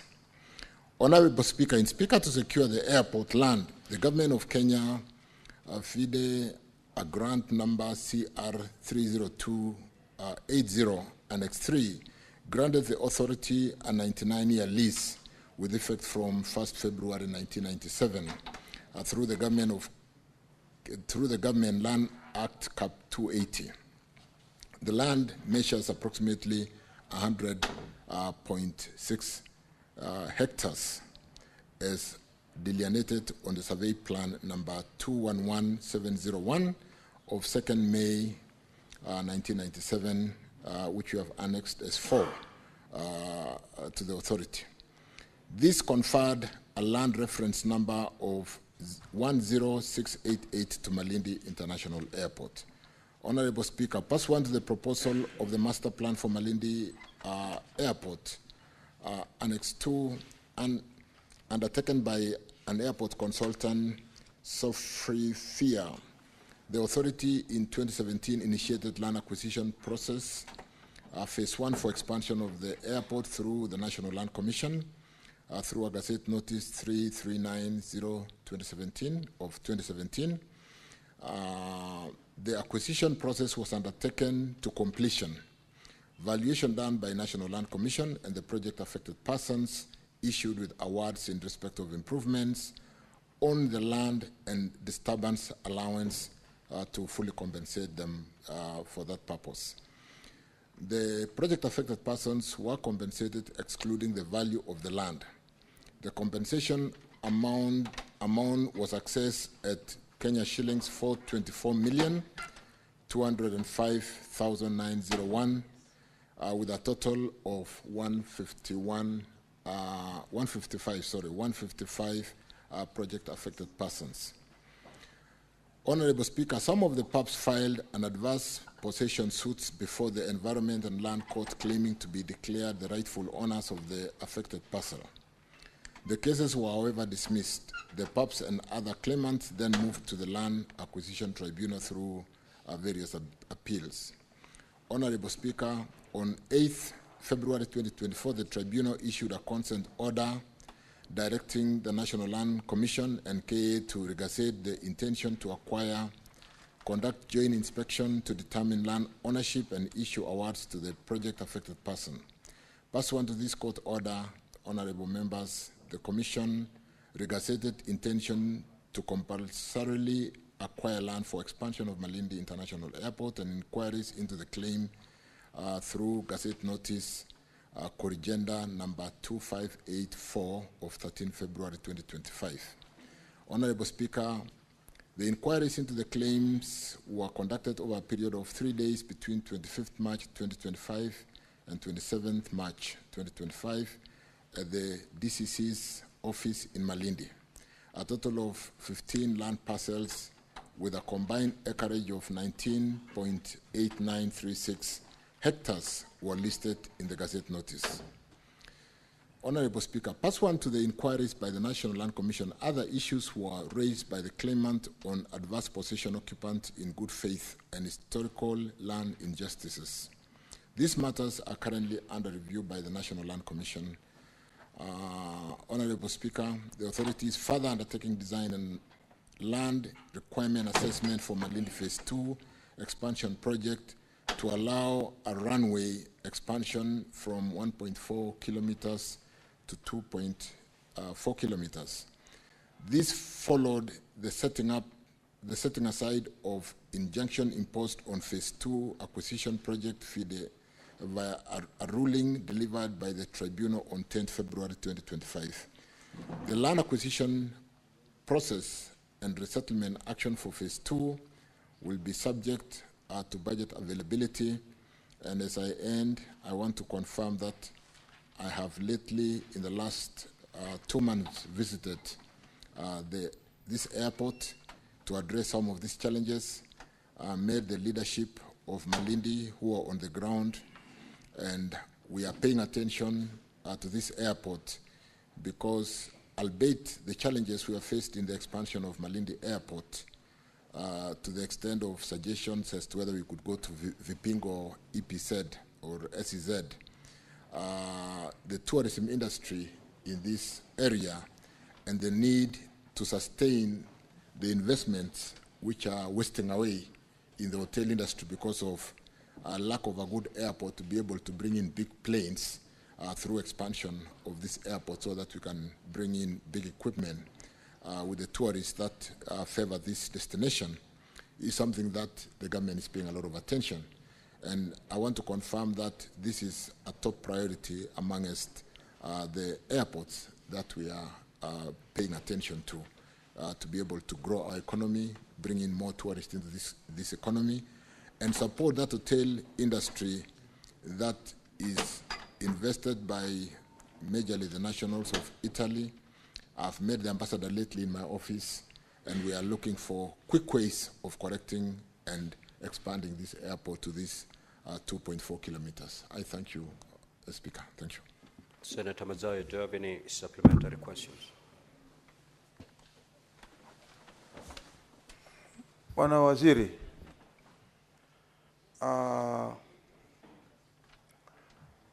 nilikuwa nataka kuuliza kwamba uwanja huu wa ndege wa Malindi ni uwanja wa zamani sana. Hata ulikuwa zamani kabla hata Kisumu Airport haijatengenezwa. Lakini kitu cha kushangaza ni kwamba mpaka hivi sasa ukisikia inaitwa Malindi International Airport, hata wewe mwenyewe unajua. Ukija kule kama kwa holiday ama weekend, unapata ya kwamba kiwanja kile hakiko katika status ya Malindi International. Na haya yote yameletwa na kwamba wizara yako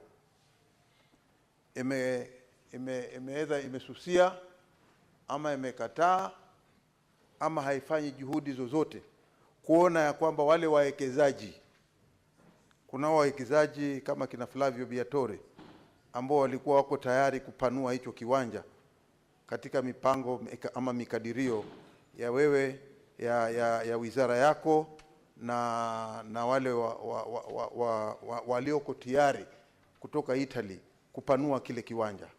Nataka kujua ni kwa sababu gani wizara yako kufikia hivi sasa imeweza kukataa hawa wawekezaji kupanua hichi kiwanja.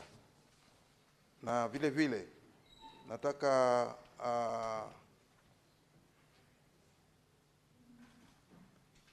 kukueleza ya kwamba hata ikiwa ni wakati wowote kuanzia hivi sasa kunahitajika kupanuliwa kiwanja cha Malindi, wako wawekezaji ambao wamejitolea tayari, ambao wako tayari kutengeza hichi kiwanja. Mmoja wao nikiwa ni yule ambaye nimekueleza hivi sasa, ambaye wako tayari kutengeza hicho kiwanja kukifanya kiwe kiwanja cha kimataifa. Je, unaweza kueleza kwamba hawa wawekezaji wameweza kufanya mikakati ama ushirikiano gani na serikali ama na wizara yako ili kuona kwamba kiwanja hichi kimeweza kupanuliwa kikawa kama status ya wale watu wengine kama Moi International ama Kisumu International tupate ikiitwa Malindi International, inaitwa Malindi International kikadirifu ama vile inavyotakana kuitwa. Asante Bwana Waziri. Honorable CS.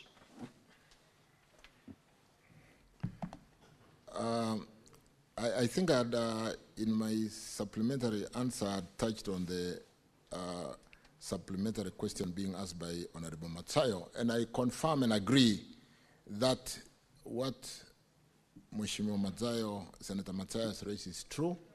This is a critical, important airport for the kind of tourist destination we're talking about of Malindi in Kilifi County. And therefore, it's of uttermost importance for the government to address the concern Senator Matsayo has raised. The challenge in Malindi is not the infrastructure development. It has been more on the getting the runway expansion. On the front side of the Malindi is a very high population that has been very expensive to resettle, but that we must resettle if we are going to expand this airport, and we are going to do that. The other challenge is a road on the other side where the airport would cut through the road, the Mombasa-Malindi road. And so we're paying a lot of attention. We rely on tourists as a major GDP contributor into our economy. I think, Honorable CS, the question was, there are investors, private investors, who are willing to put their money in the expansion of Malindi Airport, but your ministry seems not to be in sync with these investors. What is the problem? That's what the Honorable Senator has just asked. And the straight answer, which maybe I'm not coming out very clear, is the project affected persons. What investors will not do is to do land compensation. And we do not wish to basically concession the 1.4 kilometers. We want to expand to 2.4 kilometers.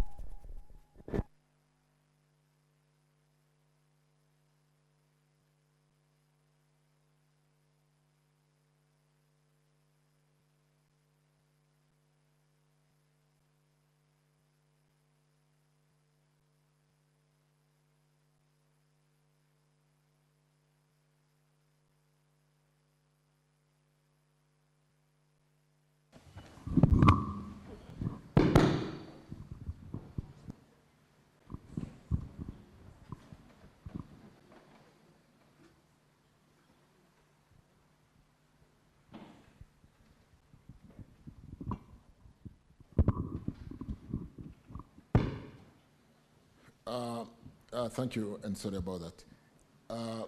Honorable Speaker, the straight answer is that we will embrace investors to come in, but the biggest challenge is the land compensation, because like I said, to be able to bring big planes into Malindi, some of the charters, we need to extend the runway to 2.4 kilometers. And that is the primary challenge. If we were to concession the airport and give away to an investor to rebuild Malindi Airport at the current 1.4 kilometers, we will not have corrected the challenge. We need to expand the runway to be able to land the big planes. So the priority which is top on my desk is to do the land compensation, and I think we've done significantly. We are doing significantly well. Like I said, I just visited that airport not very long ago, I think in the last 3 months, and I met the leadership on the ground, and the aim of the visit was to address the question of expansion of the runway, so that putting up a modern building is not a big challenge. Recarpeting that second runway, which is in state of disrepair, is not a big challenge. But we need to get it to 2.4 kilometers. And therefore, the big challenge to bring investors is more of the land acquisition and paying the project-affected persons so that we can expand and bring the big planes, which today would land in Mombasa and transport the tourists by road. So allow me, honorable members, to basically refocus the land compensation, the acquisition, and therefore the expansion of the runway. I thank you. We shall now move to question number 93. We have spent 22 minutes on this question, and we had allocated only 15 minutes. We have 6 more questions to go. Proceed, Senator Sifuna.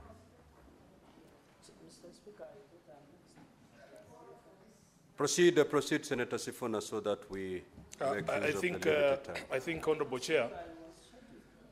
Let's proceed. Proceed, Senator Sifuna. Proceed. Thank you, Honorable Chair. Senator Fernande, please take your seat. You're scheduled. I'll call you. Thank you, Honorable Speaker. I think members have forgotten that there was an advisory that priority would be given to the senators who asked questions, and then we'll hand over the CS for supplementary questions, if I'm not wrong, Honorable Speaker. My question is number 93. Honorable Speaker, I want the CS to address 3 questions. Actually, there are 4, and these questions originated from a meeting with the Karen Langata Residents Association. Honorable Speaker, can the CS tell this House what is the current progress of works on the Riruta-Ngong railway line project, whose construction was commissioned in 2023? Secondly, could the Cabinet Secretary provide comprehensive details on the rationale for initiating the project, including the source of funding, the design framework, feasibility studies conducted, environmental impact assessment, and the economic justification supporting its implementation? Thirdly, could the Cabinet Secretary provide a financial and cost-benefit comparison between the proposed Riruta-Ngong railway line and the alternative option of dualling the Bomas-Rongai to Kiserian section of Magadi Road and the Ngong-Karen section of Ngong Road? And finally, Honorable Speaker, what is the current status of compulsory land acquisition by government for the Riruta-Ngong railway line project, and how will the associated land acquisition cost affect the overall project budget and implementation timelines? I thank you, Honorable Speaker. You may proceed, Honorable CS. Mr. Speaker, sir, I beg to respond. The transport sector is recognized as a key pillar and a critical enabler in achieving Vision 2030 long-term development strategy and the bottom-up economic transformation agenda. Development of efficient transport system, honorable members, in rural and urban areas is therefore key factor in supporting the country's development strategies. I wish to indicate that for this particular project, the source of funding for the project is purely the government of Kenya.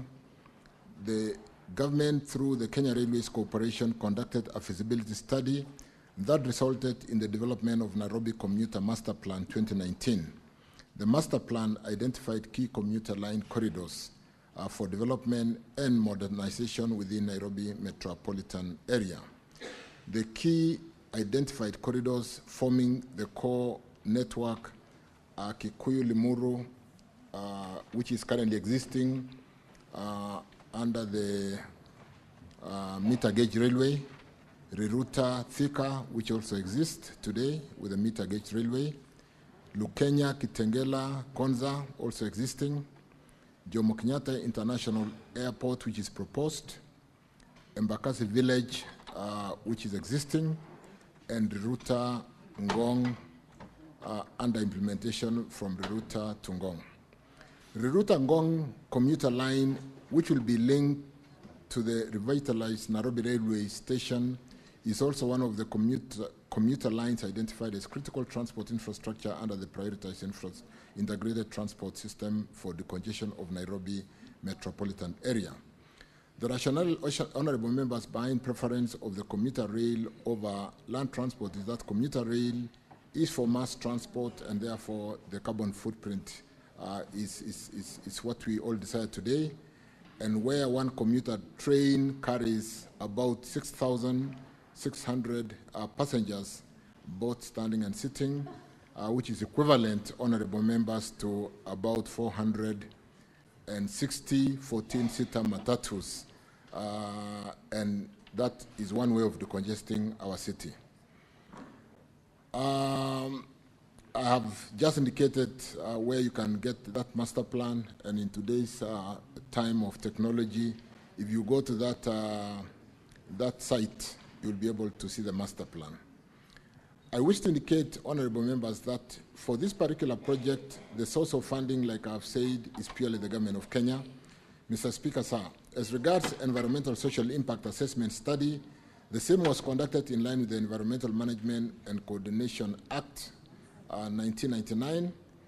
Attached herewith is Annex 2 is a copy of NEMA's license number NEMA/EAI/PSL/35081. I also wish to add that the project is being implemented under the engineering procurement construction basis with an independent consultancy for design review and construction supervision in place. On the second question, Honorable Speaker, members, in order to enhance the economy of the country, mobility of the citizenry is a key or is key, and the transport sector acts as a key enabler for economic growth. The land is a finite resource, therefore the aim of the ministry is to ensure both railway and road transport modes complement one another instead of competing or compete with one another. Given the finite nature of the land, the ministry aims to promote use of mass rapid transport, normally MRT in Nairobi metropolitan area. The two modes being pursued are commuter rail transport and the BRT transport. And I can talk more about that because we just came back from the UK where we are looking at the UK fund to do the Nairobi Railway City, and we are specifically focusing on these corridors to be able to move people quickly out of the city and into the city and be able to decongest. Construction cost is Kenya shillings 8.1 billion. For construction cost, we have about 8.2 billion, 8.26 billion. Land acquisition will cost us 2.8 billion. We are acquiring land in very expensive areas through that current corridor. Land acquisition cost, including protection, relocation, and existing utilities, as I've indicated there, will be significantly expensive. On the next question, on what is the status of the compulsory land acquisition, Honorable Speaker, Chair, the total length of Riruta Ngong commuter line is approximately 13 kilometers. The ownership of the section traversed by the proposed railway line, we have given a schedule attached, and the length of the railway track ownership of the land and so on and so forth, I've captured there 2.4 kilometers with Kenya Railways as available corridor. We don't have to, we already have that. 0.55 kilometers is with Kenya Forestry Service, and we need to acquire wayleaf. 0.3 kilometers is with the Kenya National Highway overpass across the Southern Bypass. 4.55 kilometers is with Kenya Urban Roads that we need to be able to share jointly. 1 kilometer is with Kenya Broadcasting Station, and which we need to acquire. 0.9 kilometers is with the National Academy, National Police Academy, and which we need to then acquire. Fortunately, that is intergovernment. 2.1 is with the Vet Farm Department, and 1.35 kilometers is private acquisition or land acquisition process, which is ongoing by the National Land Commission. And that some gazettement has been done, Gazette number 7418, the Kenya Gazette volume CXX V11 number 119, dated 5th June 2025, for inquiry. You can see, Honorable Sifuna, that is fairly current, and some work is being done. Let me just hasten to add that with the Nairobi Railway City having been pronounced by the leadership as a priority project to be able to recalibrate and give new life to that piece of 438 acres of land sitting with the Kenya Railways. We do not only wish to build the new railway terminus, we will update or upgrade the platforms for all these lines to come in and out of the city. We will build a public realm for the people arriving at a capacity of 30,000 persons per hour. And to a very good extent, therefore, if we did the Nairobi Railway City alone without doing all the lines that I've talked about into Kikuyu, Ruiru Thika, Lukenya, Jomo Kenyatta, and Bakasi Village, to be able to bring in people in and out quickly, it will not be. So we do not wish to do a stranded investment in upgrading the Nairobi Railway City without doing the supporting BRT and the commuter rail. And therefore, we are taking all this as a package.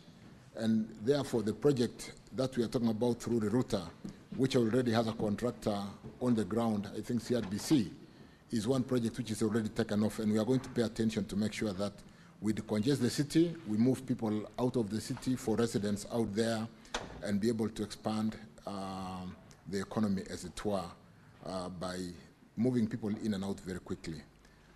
I thank you, Honorable Speaker. Thank you, CS. Senator Sifuna, do you have a supplementary question? Do you want to ask both of them now? Yes, in fact, Honorable Speaker, I do have.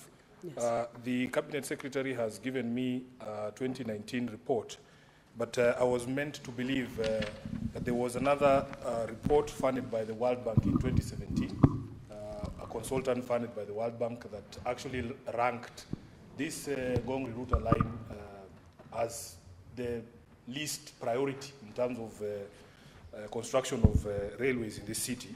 Honorable Speaker, I have a few issues. You know, I have publicly said that this is one of the few CSs, if not the only CS that I have respect for, because he takes his work seriously. But I can see here in his response, he has made an allegation here that one commuter train is supposed to carry 6,600 passengers, and that is an advantage over road construction. Honorable Speaker, in this same report of his, at paragraph 39, your report, Honorable CS, talks of 1,200 passengers per train. I don't know where you got your number of 6,600 passengers. And wouldn't you agree with me, Honorable Speaker, that it is not just about passengers? So the CS is telling us that 6,600 passengers is equivalent to 460 14-seater matatus. But you and me know 14-seater matatus, 460 of them, employing 2 people each. There are other benefits of having these matatus on the road. It is not just about, the numbers that you're able to transport in one vehicle. But let's go to the answer on the comparison of the cost construction of the road vis-a-vis the rail. Honorable Speaker, there's a schedule that he has given here. So apparently the government prefers spending a total of 9.5 billion Kenya shillings to do 13 kilometers of railway from Ngong to Riruta, as opposed to dualing Bomas to Kiserian, which is a total distance of almost 24 kilometers at a cost of 10.9 billion.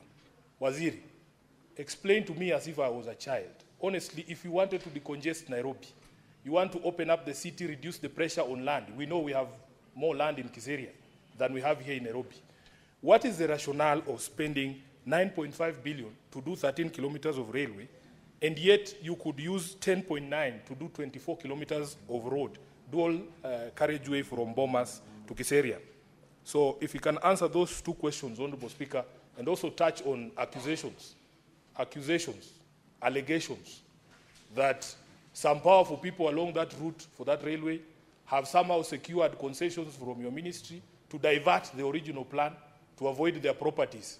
But those who are not powerful enough, Honorable Speaker, they are not being heard at all by the ministry. I thank you. CS, could you respond to those questions? Let me first of all thank Senator Sifuna for the compliments, which I don't take for granted, and I'm going to even work harder. But let me get down to The optimal, you know, when you're dealing with a commuter rail, you can optimize because it's just the number of attachments which can be pulled by the engine. And therefore, you can start from as low as 1,200 and go to as high as, depending on the capacity. What you don't do is, depending on whether it's a rush hour, you don't just do the attachments if the population is not there, but you can go to as far as 6,000, depending on the capacity of the engine to pull that weight. The point really, and let me straight say, we will build Bomas Kiserian because that's a new settlement. We'll do all that road as a priority. But we can get to the details on the, you know, Kiserian is really where the people who work in this city live. It's a new settlement. It's an open area. And if we are going to decongest the city in terms of new developments, we see serious development in that area. And we'll be impervious as leaders not to set priority dueling to that very congested narrow road to Kiserian. So I want to confirm that there are works in progress, dueling to be able to decongest people trying to reside in the very small spaces around the city of Bomas Kiserian is a must-do and an urgent project that we must undertake. And well, because it's a supplementary, I don't have the details, but I can tell you this is a priority road for dueling. But equally, leaders, when you then see the optimized pull from the commuter rail to the road, Matatu, and the congestion that we have, including the BRT, to be able to do the intercity with the understanding that because our city was not planned with a railway or commuter railway, it is very easy for us to have the commuter planned along the Nairobi Railway City. It is very easy to basically go out of the city through Nairobi commuter metropolitan system, which brings in a number of counties in Nairobi who basically, where our population reside, in Ngong, in Kiserian, in Kikuyu, Kiambu, all the way down to Murang'a. And then these governors do sit in the Nairobi Metropolitan Transport Authority decision-making process. And therefore, let me just confirm, honorable members, Honorable Sifuna, that Bomas Kiserian is a must-do, and I can come with specific timelines because it's a critical corridor to decongest the city. Equally, even as we thought maybe this line is a least priority, in the latest developments, we really must build a number of lines going eastward, northerly, southwest, and so on and so forth, to basically bring people in and out of the city, either through BRT, through the Nairobi commuter rail system, and facilitate, really remove the congestion that currently is choking the city. So whereas it might be expensive to develop the commuter rail, if you see the capacity we are able to pull, depending on the number of attachment of the units to transport up to 6,600 people, if we do the economics, you'll appreciate why we need both. The buses will stop every so often. The train stations will be further apart and so on and so forth. So, honorable members, because of the passion of Sifuna to understand what we are doing in Nairobi, and because of the recent development, including the visit to the UK to see the King's Cross development of what the city can look like when you develop a dilapidated facility like the railway housing the railway land, which sits on about 438 acres. I would like to spend time with Sifuna so that as a senator of Nairobi, he can appreciate what we are doing to basically decongest the city, give a new life through development of those 438 acres sitting under the Nairobi, the Kenya Railway, and be able to move people in and out of the city very quickly. And we are doing this as a package. We do not just want to do the railway city. We want to do the BRT lines, including the line that starts from Kenol and which has been stranded for a while, coming through Ruiru all the way to the Nairobi Railway station, and the line going to Kikuyu, the line going to Ruruta. There are life plans, including my planned visit to the UK next week. I thank you. Thank you, Honorable CS. I think we have exhausted the time that was allocated by Speaker.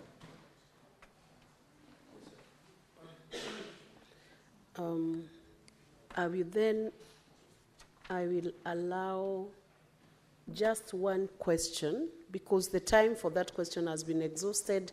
Otherwise, it will be difficult to complete the questions that we have with the CS today. So I'll give Senator Okongo Mugeni to ask one question, and then we will call it a day on those questions. You still find another chance maybe with the next question that he answers. He's still on his feet.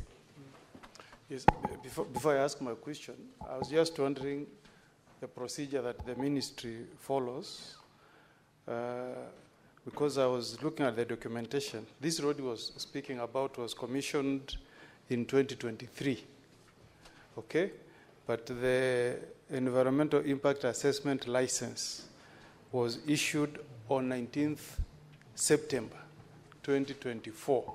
Does it mean that the ministry does not follow the laid down compliance procedures before the commission projects? Because they should lead from the front, Honorable Madam Speaker. But the question I wanted to ask, which is current from the minister, is on road safety.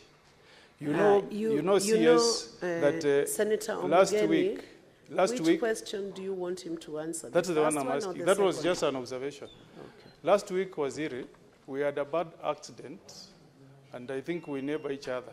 I'm Nyamira, you are in Bomet. In Nyansiongo, we had a very bad accident where a truck that was traveling from Keroka, Metamayua, down to Nyansiongo lost control and crashed into Nyansiongo market, and 8 people died on the spot. If you have data, that is coming up after another accident happened again last year in October, where we again lost 4 lives, Waziri. In that stretch, you know, coming downhill, it's a hill. From Sotik, Chebilate down to Nyansiongo, you also go downhill. And on both sides, Waziri, you have not placed bumps to slow traffic. Before September, in April, another child at Gesebe Primary School had been knocked down by a vehicle. Again, we raised these complaints. I addressed the same issue before your predecessor, Murkomen, but nothing has been done so far. How long does it take, Waziri, to just place bumps on the roads for purposes of ensuring that there is safety on the road users, the people who are using markets, etc.? Can we get any assurance from you that you will take note of these concerns and move with urgency and place bumps on that stretch of the road? And also whether there is a possibility of putting a climbing lane on that spot, because we don't want to keep on losing lives. We are also part of Kenya, people from Nyamira. Waziri. Well, thank you, Senator Okongo Mugeni. Before I invite the CS, I will only allow that question based on the fact that it has serious fatalities because of the accident. Otherwise, I want to remind the senators that the questions must be connected to the principal question that the CS is responding to, so that he's able to effectively answer. So I'll ask the CS to respond to the same.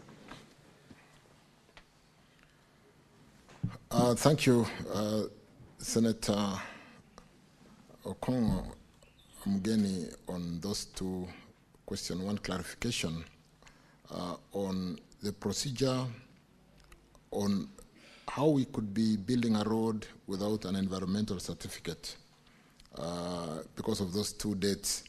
But like the speaker assisted me to answer that question, allow me to check exactly what happened and how we could actually start construction ahead of getting a certificate, which is a prerequisite in the order of,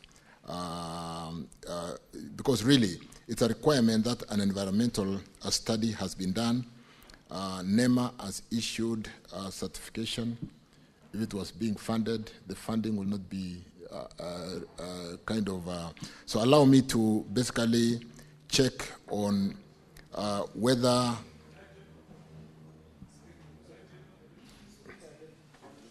Senator Okongo, you're out of order. Let him respond and I'll give a direction. You cannot introduce a question above another senator's question. That would be out of order. Thank you, Speaker. In fact, the reason why I'm asking, let me check and confirm, I'm not saying that did not happen. But you do know, sometimes when you apply for a license, you are given a provisional license to start works and do subsequent environmental certification.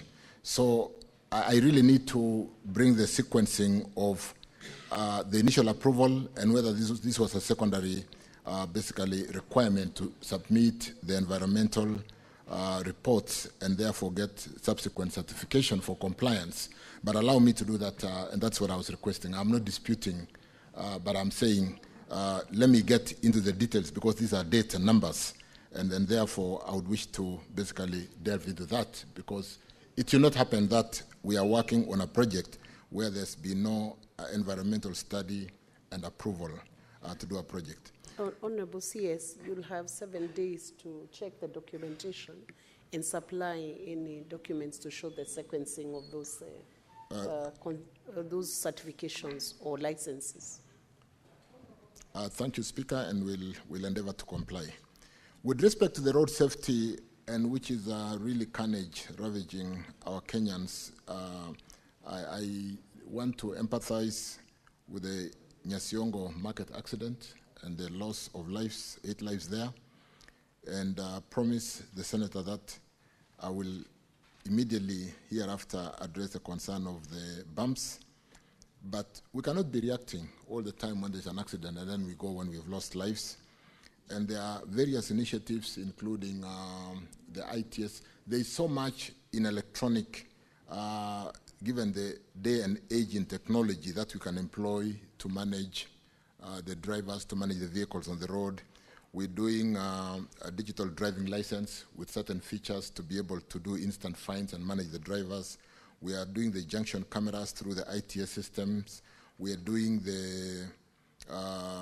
there's so much that we can do to be able to address that. But for this particular case for Nyasiongo, let me address that. And for most of the black spots, yes, we need climbing lanes so that sometimes with speed and the narrow sections on some of those black spots, the vehicle, when they kind of don't stay on the road because of the weight and so on and so forth, and because of the narrow nature of the road, the vehicle goes out of the road and sometimes it gets into a market or gets into where people are trading, causing untold suffering and deaths.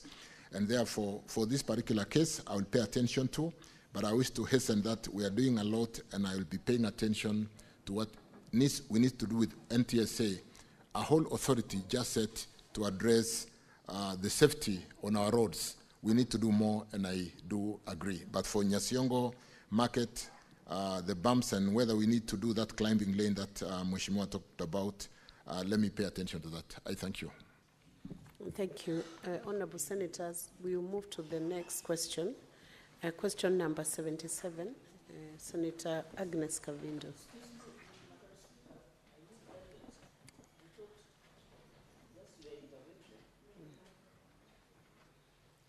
What guidance do you need, Senator?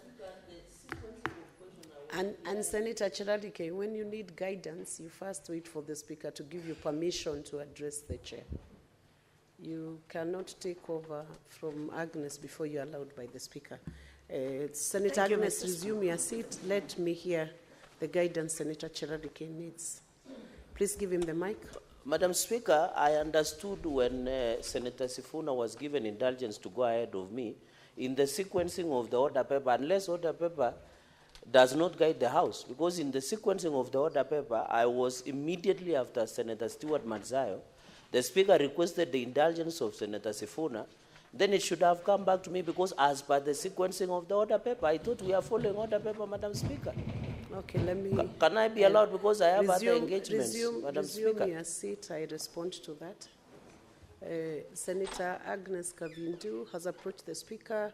She's indisposed. She needs to seek medical treatment, so I've used the discretion of the Speaker to let her question be answered, and then your question will be next. We'll go back to sequencing. Resume your seat. Senator Cherarike, I have given the direction. Resume your seat. Resume your seat. No. I've already exercised the discretion and given you explanation on that discretion. I have told you I reordered.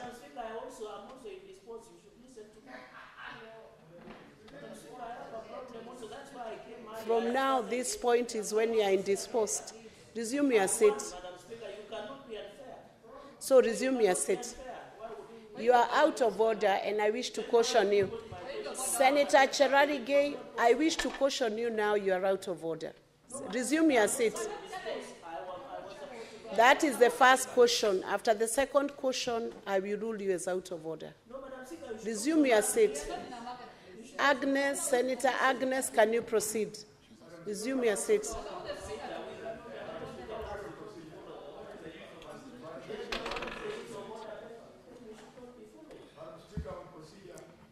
Thank you. Senator Halwale, allow Senator Agnes to proceed. I will listen to point of procedure after Senator Agnes has.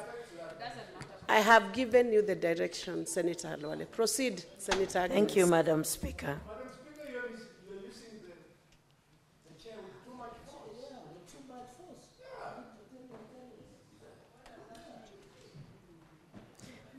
Thank you, Madam Speaker.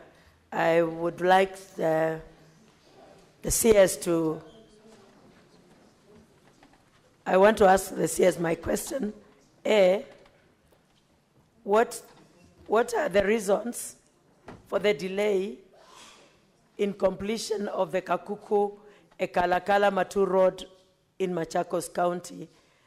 And what is the current status and projected timelines for its completion? B, are there any plans for the construction of a bridge to connect Thika River Ekalakala Isukoni ya Kadhini in Masinga Sub-County, Machakos County?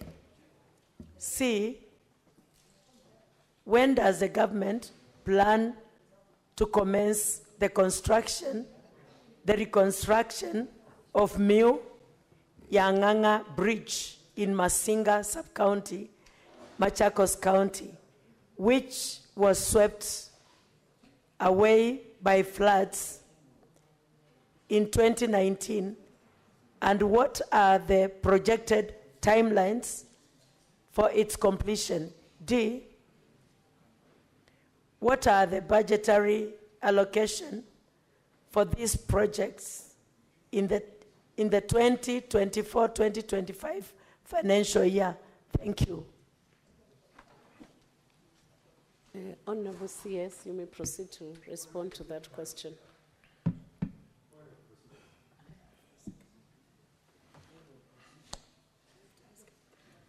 Just wait now.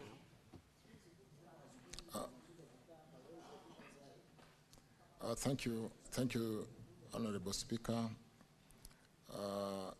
Let me straight go to the first question. The main reason, Speaker, honorable members, for the delay of upgrading to pitman standard and performance-based periodic maintenance of Matu, Ikalakala, Kankuku, and Junction A3, Kathulani, Junction 439 Road is as a result of financial difficulties facing the main contractor. The project was contracted to Kito Civil Engineering Company Limited in 2017 and has faced significant challenges in completion. Having exhausted all administrative controls, the ministry commenced the process of terminating the contractor in October 2019 through KERA to allow for retendering of the works. The contractor, however, contested the termination in court, following which the matter was referred for arbitration. The contractor then requested to subcontract the works as an alternative to avert a lengthy litigation process that would further delay progress, and the request was granted in the interest of the greater public good. Subsequently, honorable members, Mheshimiwa Agnes, the contractor, has over time entered into several subcontracting agreements to facilitate the completion of works, the latest being the 20th February 2023, when Lido Supplies and General Traders Limited was brought on board.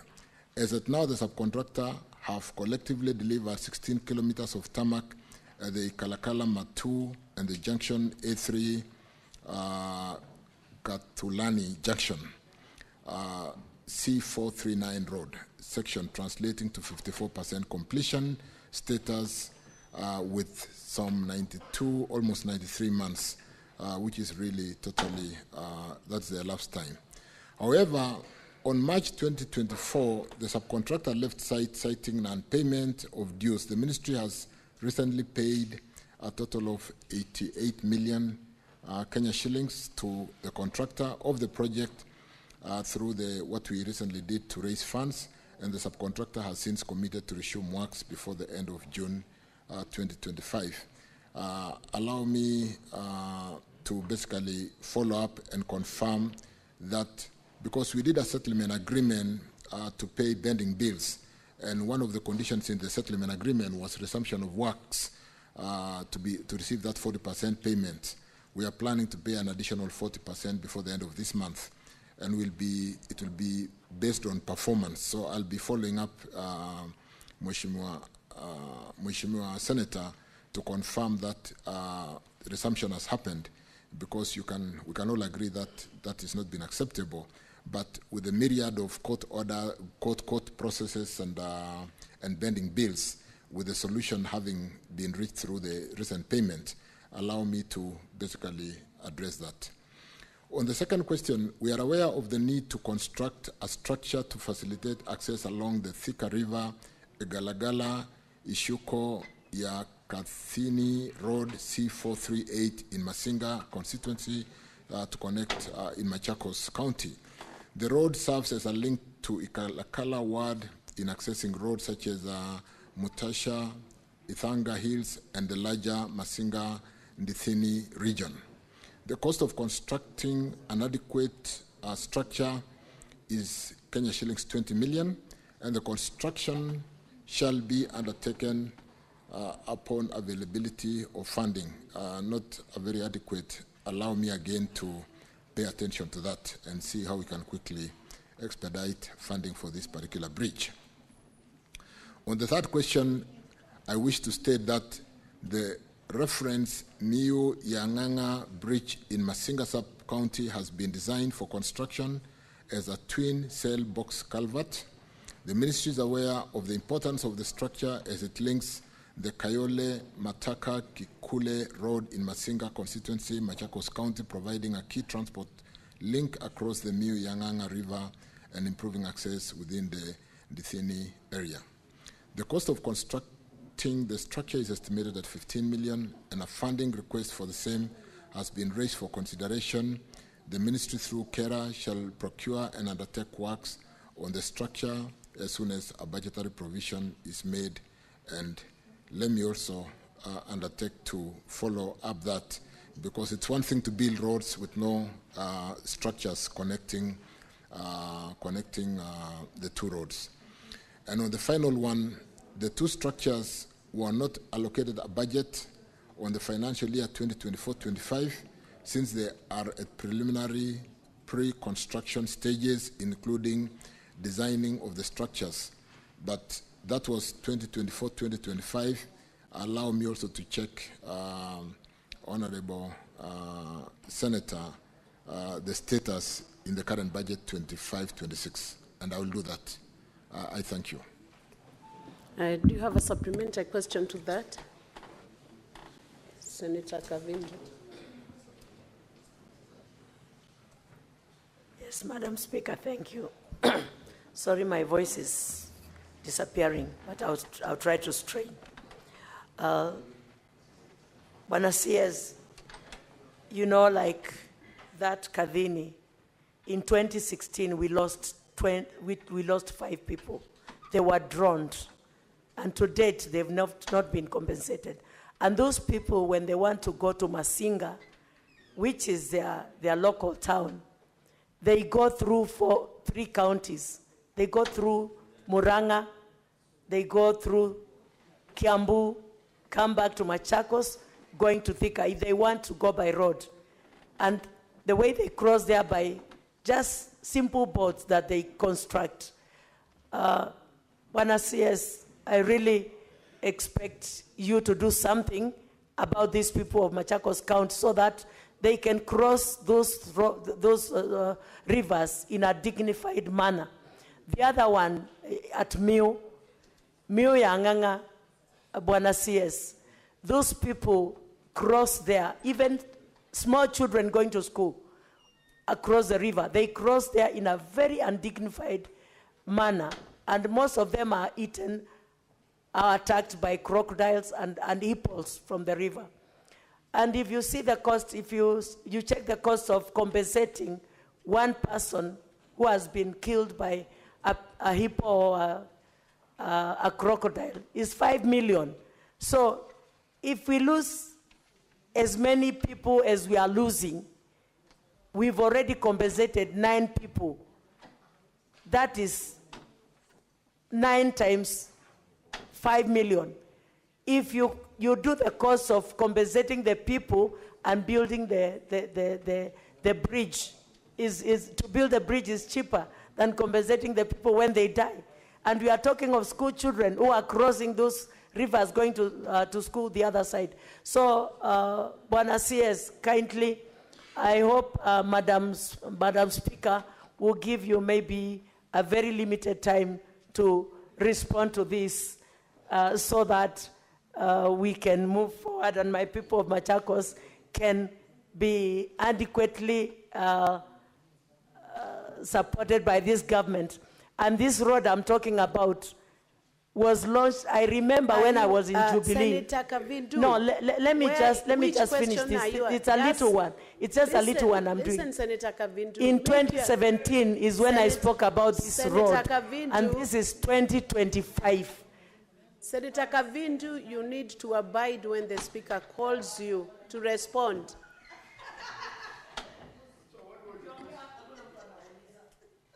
Senator Kavindu, you are getting out of order. Resume your seat. Honorable CS, proceed. Honorable Speaker, in the interest of time, I think Senator Kavindu was just stressing the importance of getting these 2 crossings to be built, and I undertook that I will really pursue the 2 bridges. In fact, we have some funding to address bridges in Kenya because we all have challenges with crossing across many rivers across the whole country. So, Senator Agnes Kavindu, I undertook, I will address the 2. I thank you. Next question.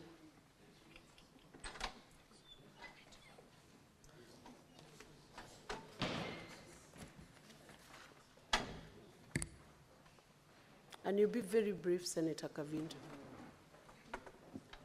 Thank you, Madam Speaker, for your consideration. Bwana CS, I have these few questions about a road. And A, could Cabinet Secretary provide a status update on the upgrading of the bitumen standard of the 25 Mombasa Road, Deviki, Kinanie Park, Kinanie Leather Park Road in Machakos County, which was allocated 1.785 779 141 98 by allocating by the Kenyan Urban Road Authorities, KURA, and explain how the road works align with the contract terms and road design specifications. B, could the Cabinet Secretary explain the reason for the delay in the completion of the project, which commenced on 15th July 2021 with a contract period of 36 months and expected completion of 14th July 2024. C, what measures has the ministry put in place to ensure the timely completion of all the current complete road projects by KURA and the Kenya Rural Roads Authority, KERA, in Machakos County, and could the Cabinet Secretary provide respective timelines on the same? Thank you, Mr. Speaker. Madam Honorable CS.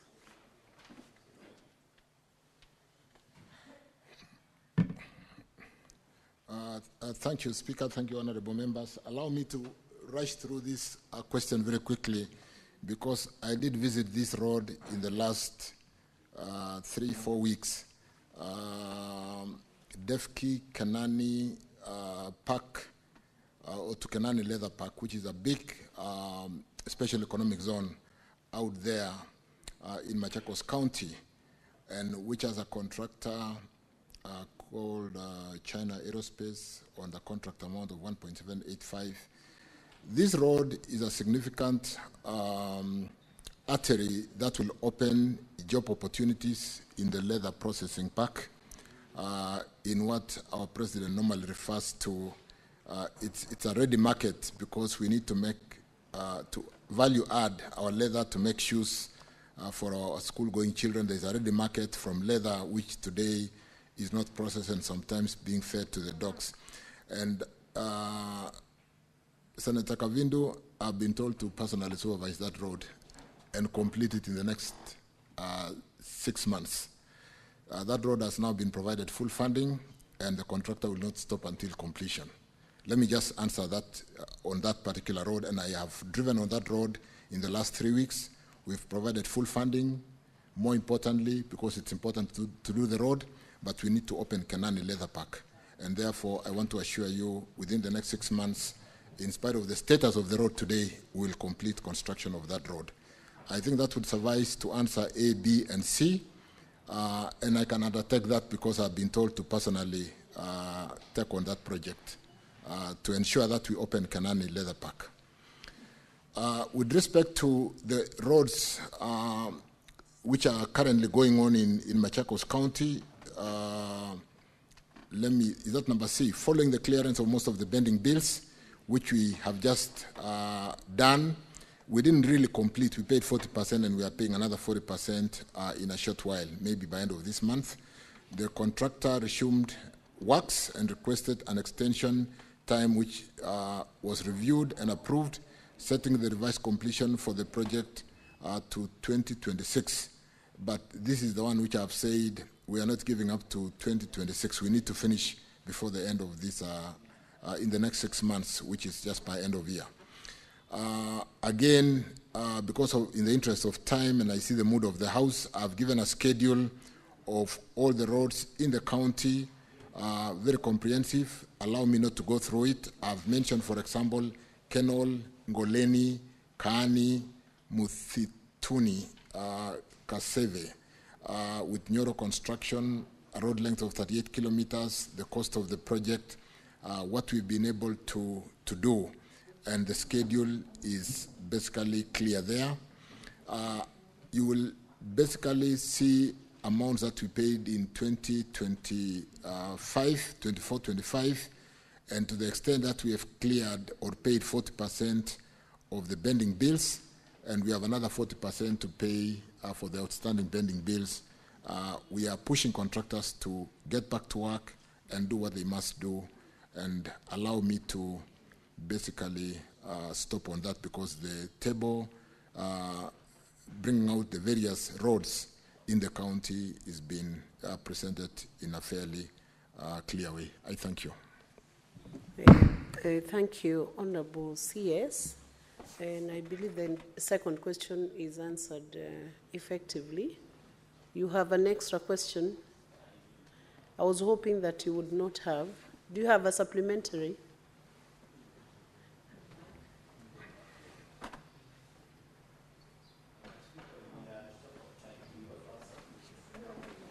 Would you,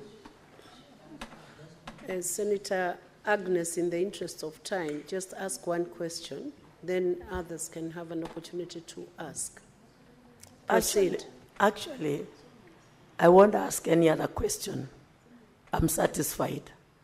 If I have any other question, I'll get back to them again. Thank you. Thank you, Senator Agnes. We go back to the order paper, and I want to request Senator for Nandi, Senator Samson Chiralike, to proceed with question number 73. Finally, and to always be patient, because your turn will still come. Proceed. Madam Speaker, but we must also stick to standing order 45. Just proceed to the question. So that proceed we don't to the lose question. Touch. Madam Chiralike. Speaker, I read question number 073, and I request to read both concurrently since they are short. Madam Speaker, to the CS, what is the current status of the redesign, reclassification, and proposed expansion of Eldoret, Kapsabet, Chavakali Road, and Kapsabet, Nandils, Awasi, Chemelil Road? And secondly, Madam Speaker, could the Cabinet Secretary provide the projected timelines and budgetary allocations for their implementation? My second question, Madam Speaker, is question number 074, sorry. To the Cabinet Secretary, could the Cabinet Secretary provide the implementation status and expected timeline for the expansion of Nairobi, Nakuru, Eldoret corridor inclusive of Malaba, particularly the dualling of Rironi Nakuru and Nakuru Eldoret Malaba highways, which are critical in easing congestion along the northern corridor? And finally, Madam Speaker, could the Cabinet Secretary indicate the identity of the contractor for the projects as well as the funding arrangements? I thank you. Thank you, Senator Chiralike. Honorable CS, you may proceed to answer. That means you have been combined for question number 73 and 74, I believe. Yes. Thank you, Chair. Thank you, Senator Chiralike, for those questions. The current status of design for Eldoret, Kapsabet, Chavakali, and Kapsabet Chemelil. Honorable Speaker,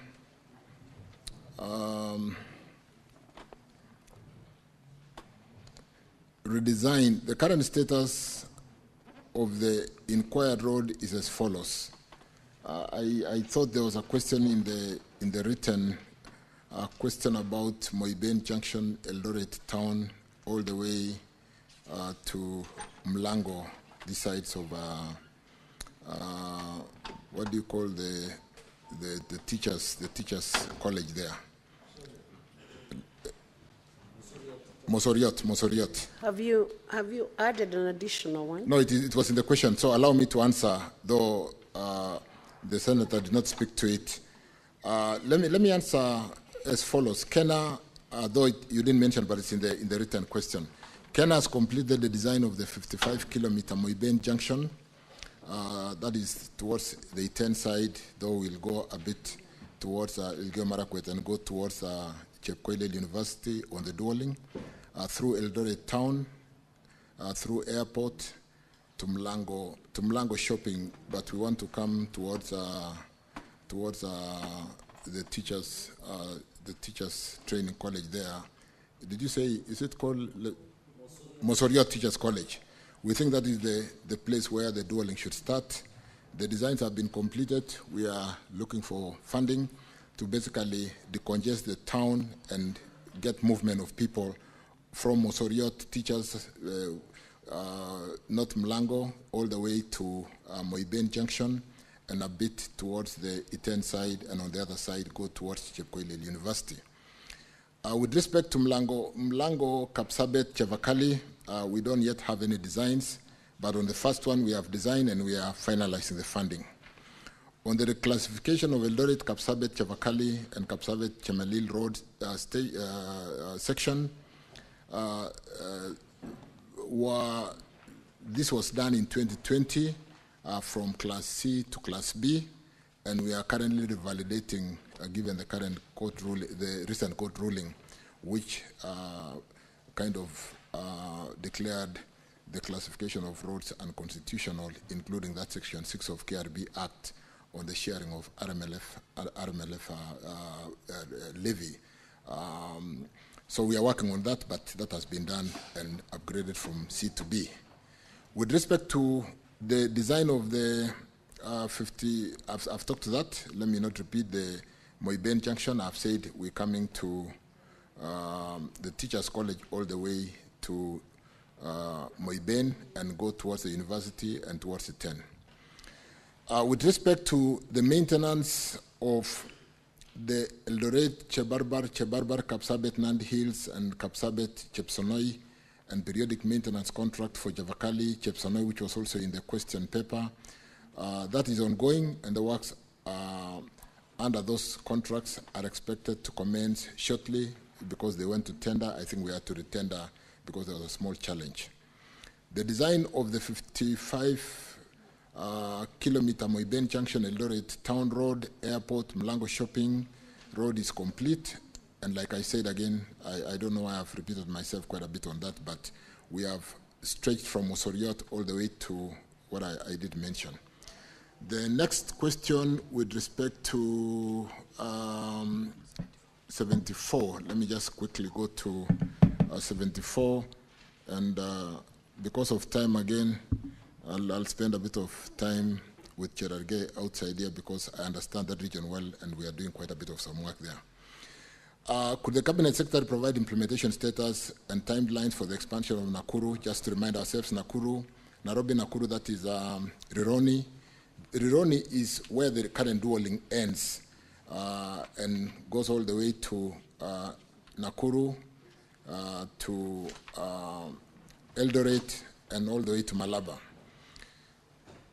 We've done, let me just go in a structured way. The Ministry of Roads and Transport, through the designated contracting and implementing authority, Kenya, is preparing to launch a new procurement. I think this answer was written a while ago. We are in the process of project development under the PPP process.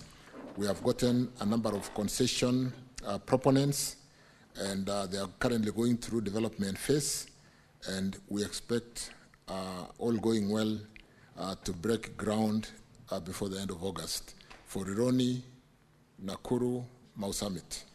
And we will do Rironi, Maimayu, Naivasha as a bypass. It is called A8 South. So we'll do A8, which is Rironi, Naivasha, Nakuru, all the way to Mau Summit. And we'll also dual A8 South, which is Rironi, Maimayu, Naivasha, to be able to remove that challenge of congestion on that road. So as we speak, we don't have a contractor. They are currently being evaluated through the PPP process. They are at development phase. So when you drive on that road today, you'll find some people drilling the road to check the profile of the geotechnical work in terms of the structure of the soils. We have given them some 10 days to finish that and give us the response so that if we were to award, we'll then be able to answer the second question on who are the contractors. Senator Mofaya, you are bordering on being out of order now. You cannot do your phone call within Senate when the Cabinet Secretary is responding to. I thought it was a supplementary question, sorry. Honorable Speaker, Honorable Cherargei will be able to pronounce who are the contractors as soon as the PPP Directorate does. And we are really working with speed because we do appreciate that Kenyans have suffered on this road with the kind of congestion, sometimes people sleeping on the road. So we expect to break ground, given successful process, we'll be able to break ground before the end of August next month. With respect to the design of Chepterit, Eldoret, Leseru Junction, the design proposes dualing the whole length of road from Cheptiret to Leseru Junction, and construction shall be carried out again because Mheshimiwa Cherargei knows this road very well. We are going to work from this side called Kiblaskei, go through Eldoret town, all the way to Mailetisa in Leseru side on that side. We can have more discussion on that outside because of time. I think I've adequately addressed Cherargei's question. Thank you. Senator Cherargei, do you have a supplementary? Yeah, can proceed. I'll just give one supplementary for the entire questions, Madam Speaker, so that I can allow my colleagues. Just one comment, one question to the CS. Of all these roads that interconnects between Chavakali, Kapsabet, and Nandils, there are roads like Nandil, Simaki, Tulua, Chepterua, Chepsaita, Madam Speaker, and repair of Chepterit Mo University, where they are using Maram and Tamak instead of using Tamak. That is Chepterit Mo University. And then there is this road of Jemuswa Danger. They are all interlinked and Celia. I'm happy, Madam Speaker, through the CS that Celia, Talai, and Timborwa, Maraba, Potapoto, the contractor is on site. But on these other roads from Nandil, Sibaki, Tulua, Chepterua, Chepsaita, Chepterit Mo University, and Chemuswa Danger, there is nothing on it. Can the CS, as they say in Catholic, sema neno moja tu na roho yangu itapona? Can he say something about this interconnect road? I thank you. Senator Cherargei, do you need your roho to ponya, and why are you mixing the parliamentary languages? Proceed, Honorable CS. I hope you do understand the two languages. Honorable Speaker, members, I think we've done quite a bit to unlock, like Chemuswa Danger on the other side, it is the same contractor and they have started from one side. Do we move the contractor to the other side?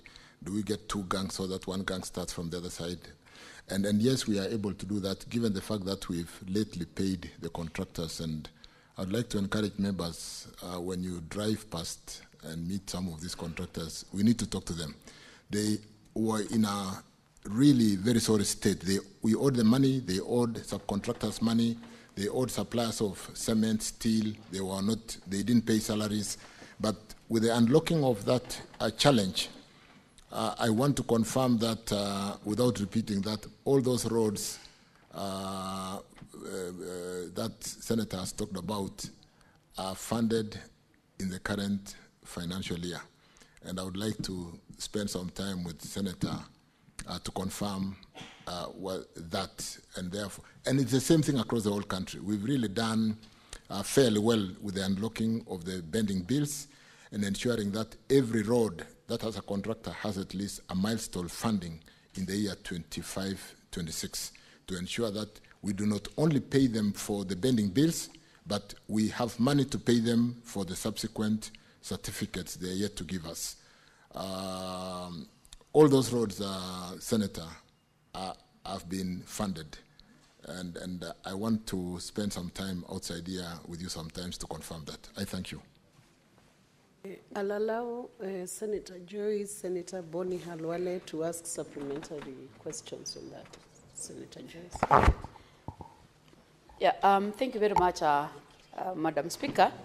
I would want to really appreciate the CS for the way he's handling the ministry, but I still have one question, which I know is brief to it. I don't know what the plans the ministry has concerning a road that is sharing the same problem with what Honorable Cherargei has said, That is the road from Chebole to Shongiroi to Emurwadigir, Silibwet, Olengurwani, Silibwet, Chamaner, and Kiagong, Sigor. What are the plans that the ministry has? Because these are the roads that have been having a challenge with the bending bills, and they have been in construction for the last 4 years. And the same roads are also getting worn out before even they are completed. Can the CS respond to that? Thank you. Senator Joyce, I think you've breached the rule of giving a supplementary question springing from the principal question.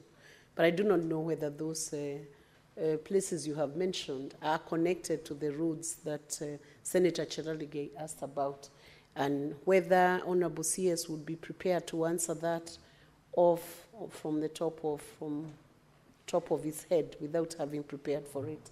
Honorable CS, are you able to respond to that?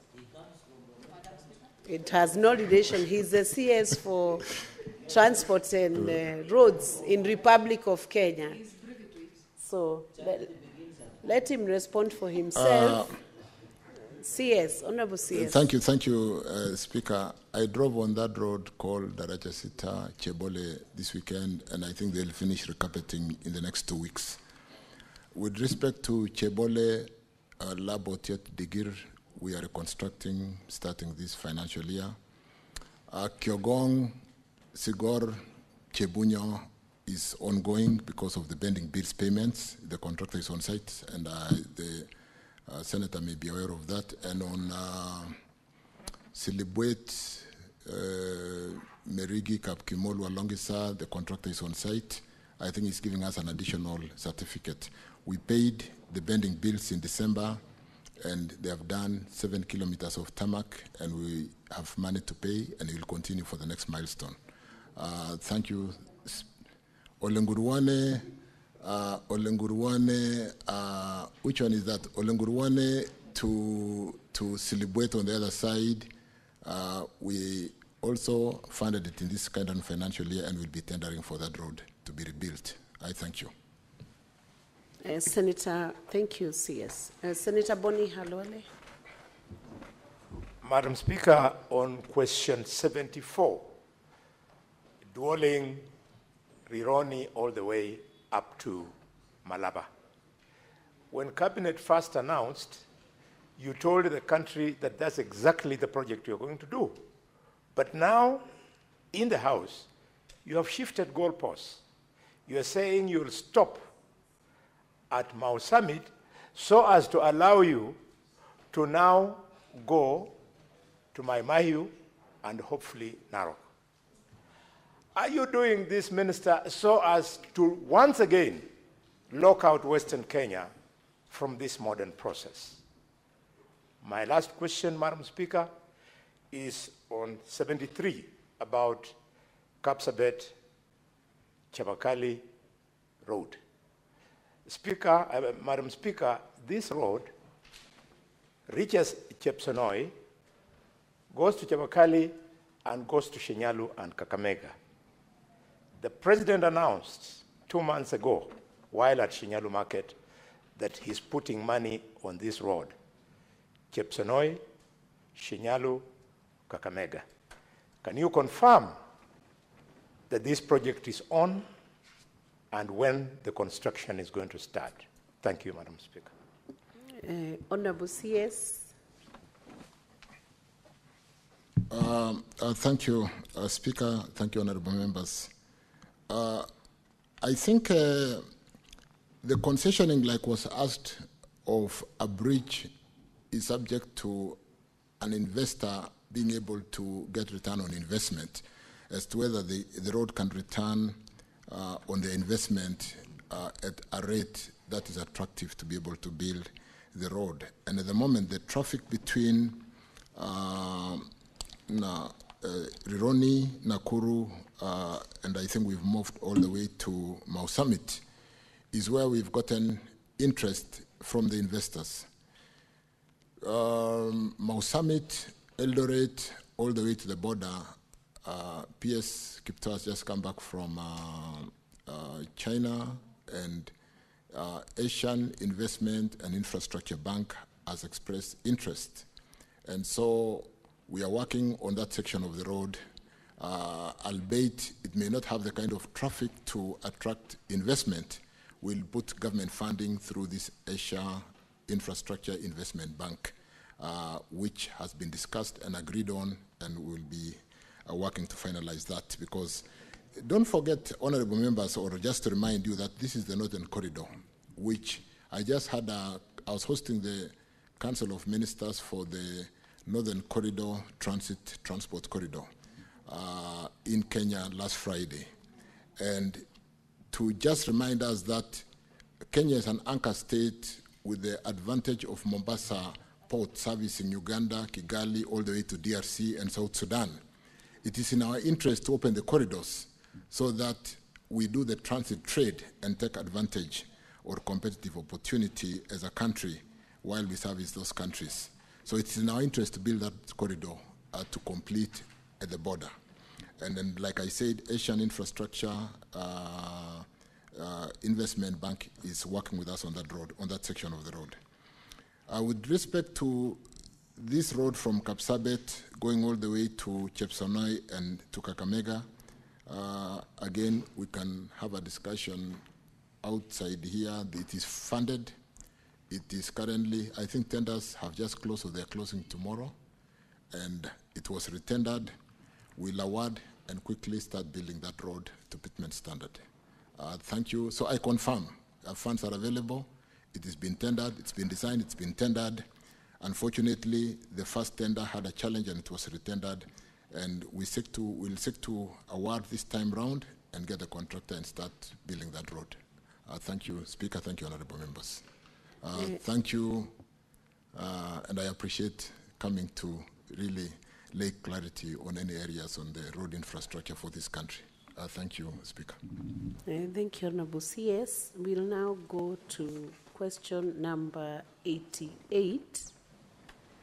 Senator for the Rakanidi County. Thank you, Madam Speaker, for this opportunity. I want to know from the CS roads criteria that the roads board uses to determine the allocation of the roads maintenance levy fund, that is RMLF to each county. But two, Honorable Speaker, could the Cabinet Secretary explain the significant reduction in the RMLF allocation in the Rakanidi County from 111 million in the financial year 2023-2024 to 70 million in the financial year 2024-2025? Honorable CS.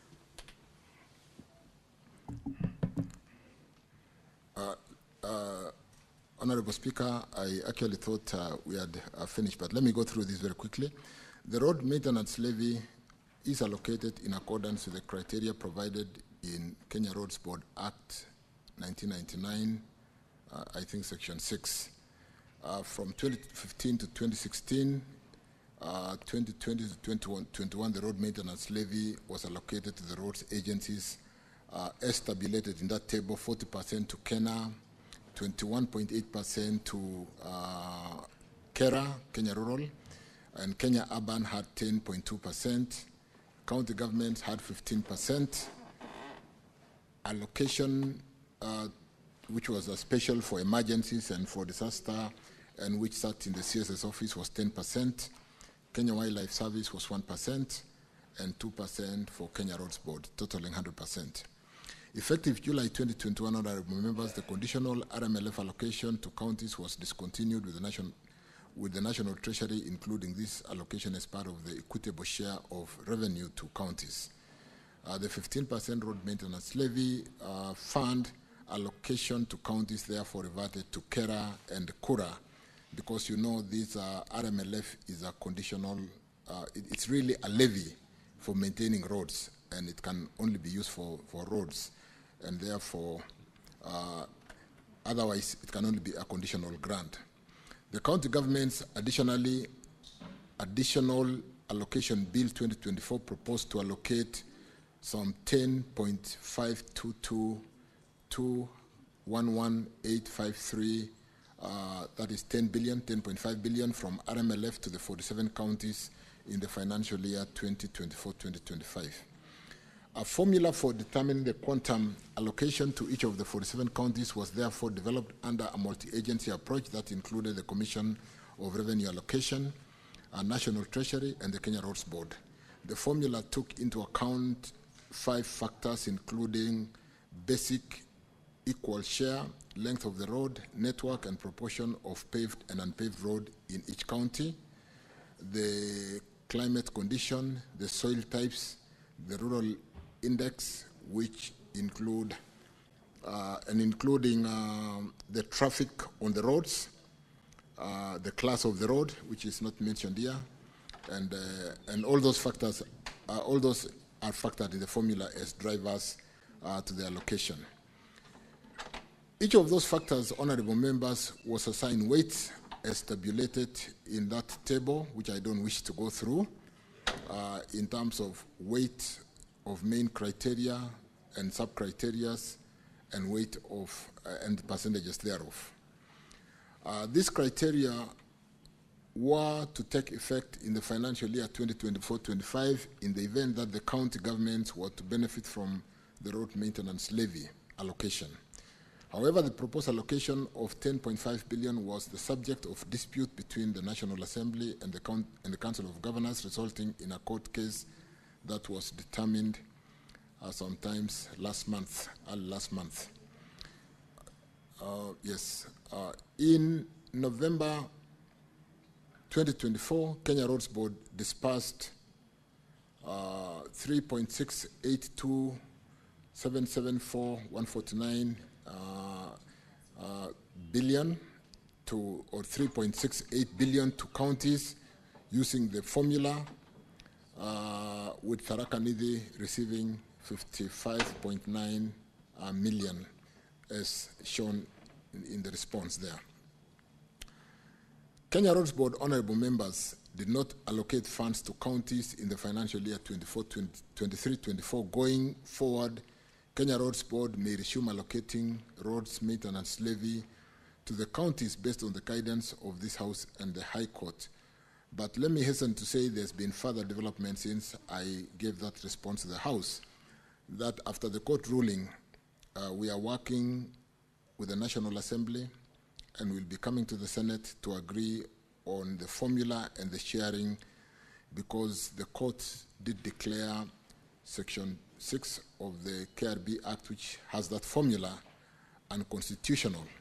So we need to amend that section quickly through the 2 houses, because under Schedule 4 of the Constitution, the roads are devolved, is a devolved function, with policy and certain aspect being with the national government and the county government having certain aspects as defined in the Constitution. And therefore, we are working quickly to unlock that challenge and be able to disperse RMLF, because as we speak today, we are unable to disperse RMLF because that Section 6 of the Kenya Roads Board Act has been declared unconstitutional.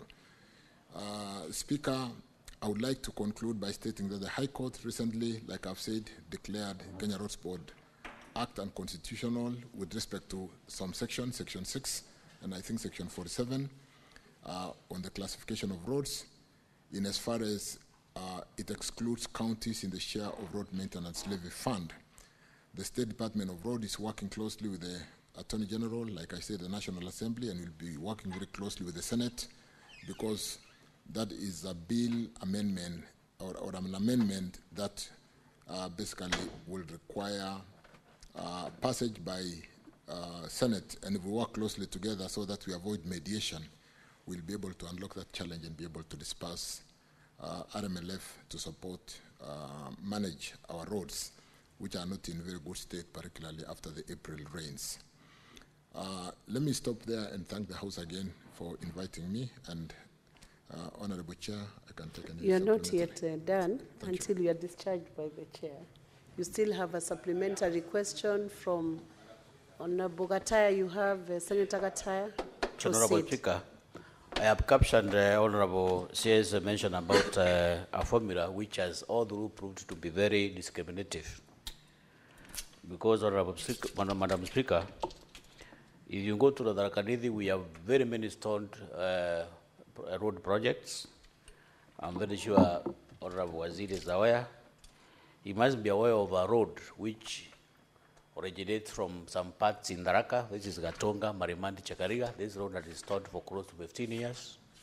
Actually, this road is peeling off. Even the parts that were done is already, those parts are already peeling off, and we have witnessed several accidents for the last few years.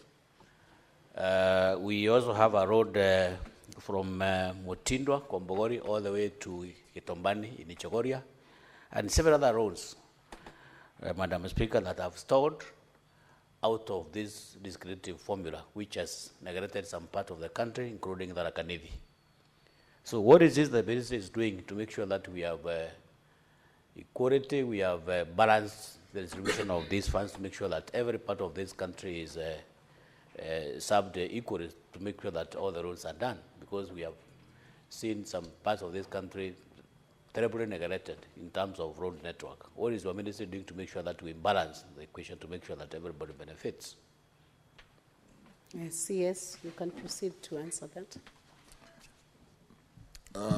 I think, let me respond again, and thank you for the supplementary question, Honorable Speaker, Senator.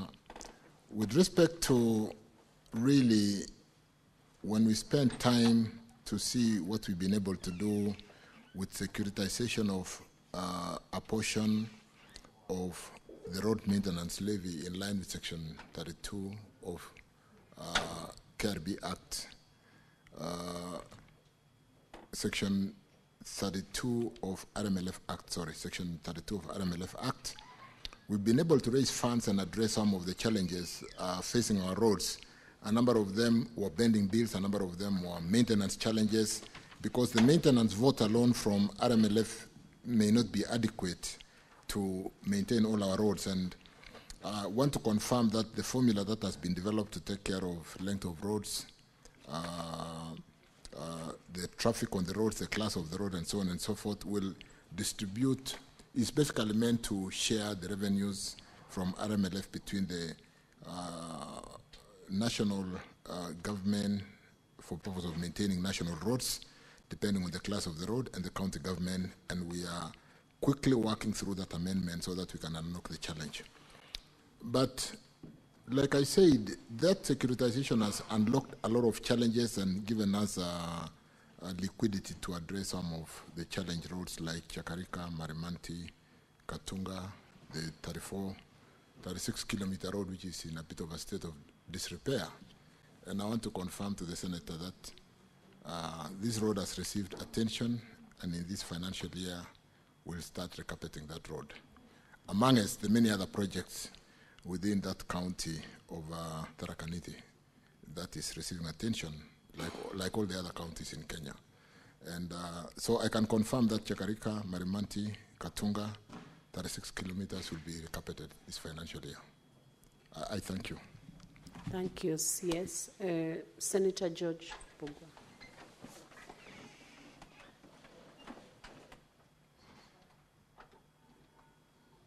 Can you give him the mic?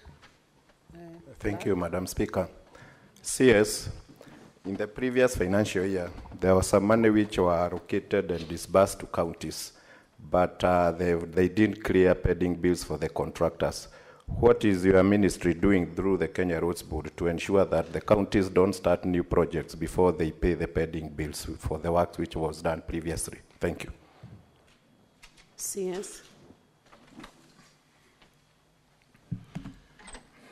I think with respect to really accounting standard and fast charge, where debt should really be paid ahead of even paying ourselves salaries, what we have done with the securitized 7 shillings is accrued all the pending bills for every road in Kenya, and we will clear those pending bills with the raising of that 175 billion. So the pending bills up to December 2024 will really be addressed without any favor in terms of, like we've paid everybody for the first 40% of the amount we owe. We are paying the next 40% of the balance by end of this month, maybe first week of August. And what we did in the budgeting before really picking on any new project is to make sure we provided funding for at least 1.5 or 2 certificates for the works, for the new certificates that will come, so that we don't accrue pending bills again. So in terms of, and I agree with Senator, in terms of prioritization, it would really not be right to just be developing new programs when we are not paying pending bills. So we are paying all the pending bills up to December, and we provided for funding and liquidity to make sure that we are able to pay for at least 1 certificate that is accomplished by the contractors. So I want to assure this House, Honorable Speaker, members, that we are on top of this, and we'll try to, as much as possible, minimize that challenge of accruing pending bills while we are developing new projects. Again, thank you, Speaker. Senator Dan Manzo, did you have a question? Or it was well, the question I had with the CS is a little bit different, although related to a question he asked much earlier as to what happened, because Ari alone had been here and I'd asked him a question and he promised to see me at his office, but that never happened. So what happened to Kia Emali? CS, that's a concern, it's a genuine concern. You could address it. When I was coming into the House this morning, Senator came to receive me, and I thought we had agreed on how we were going to sort that out. So I'll be seeing the Senator hereafter to address that. But I guess because of just call of duties, I can see Senator Manzo and address that challenge. But I didn't quite hear the first part of the question. I wish to more on a serious note address. Was there a question? You saw me struggling to hear. Sorry. Thank you. Ukia Emali has now been funded. You are aware we closed the bids for Ukia Emali. Is it Emali Ukia or is it Emali Ukia? There was a fight when we were advertising on to whether we should publish it as Ukia Emali or Emali Ukia. But that has been advertised, it has been closed, it's undergoing evaluation. We have funded in the current financial year to be able to have mobilization and funds for the first milestone. And Ukia Emali will start in due course. I thank you. So, Honorable CS, I want to thank you on behalf of the House for the questions you have responded. Senator Abbas, you had a question? Yes. You don't appear on the dashboard, but you can proceed and ask the question now that we have a few minutes. Thank you, Madam Speaker. Madam Speaker, I want to first thank the Minister. I think it's been a long day for him. Honorable CS, my question is about the northern road. The road that goes from Selo to Mandera. I want to thank the President for standing firm to see that that road is actually on progress. Actually, it's progressing. However, there are some challenges, especially delay of payments. Some sections have started, some sections have not started. But however, the other one has been, the one for Samatar Wajir has been already been advertised. I saw it yesterday. But the 2 sections that were under annuity, that is Madogash, Samatara, and Rambo Mandera. What is the position of the annuity? Because the last time the President has promised that the Kenya is going to take over, or the government is going to take over, to ensure that this road is done completely and not in patches. Thank you so much. Senator Abbas, that's a road that is notoriously known in Kenya, especially in the social media. The road that has brought a lot of interest, actually. That has brought a lot of attention. A lot of interest, yeah. And it's become popular, actually. You could speak into it.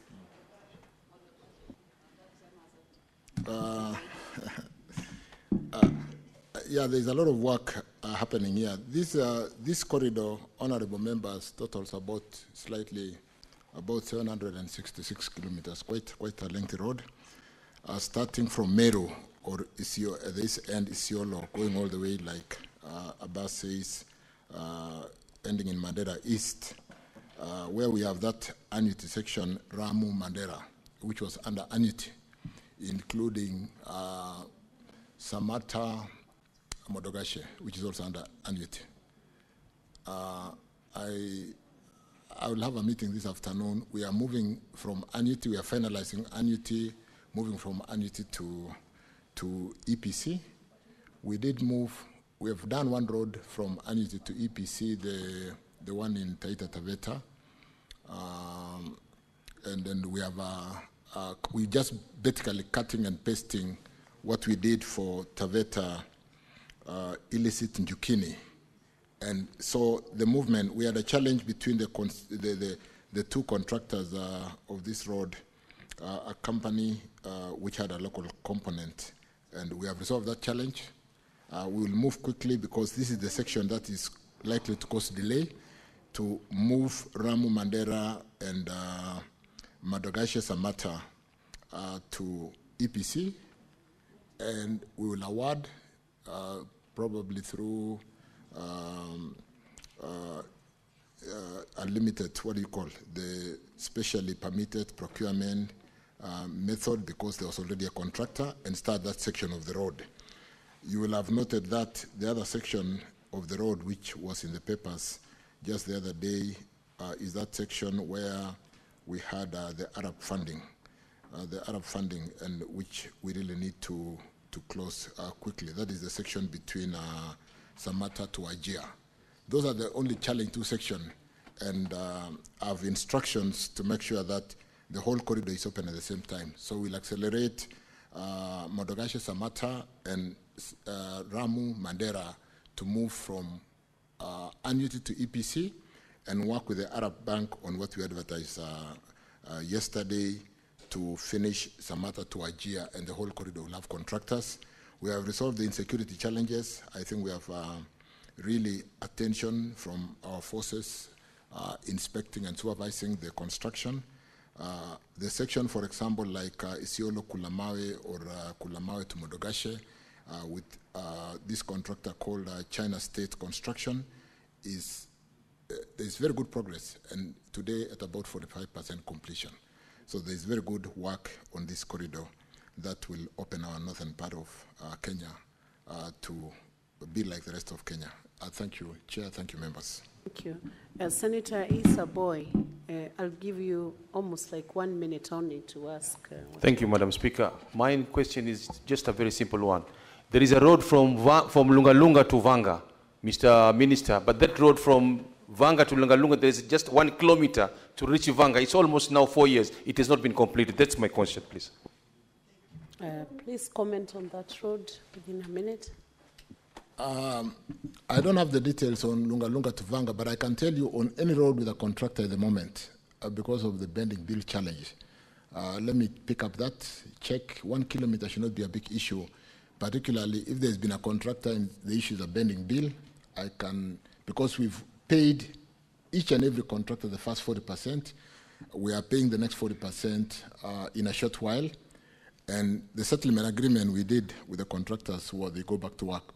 So allow me to check on that, and I don't see a big challenge on a major road with 1 kilometer and a road which is linking us on that corridor. Thank you. Thank you, Honorable CS, for the effort you have given in answering all those questions. There were quite many, and it is good to know that your ministry is looking into the road infrastructure. Honorable Senators, it is now 1 p.m., time to adjourn the House. The Senate therefore stands adjourned until later today, Wednesday, 16 July 2025 at 2:30 p.m. Thank you.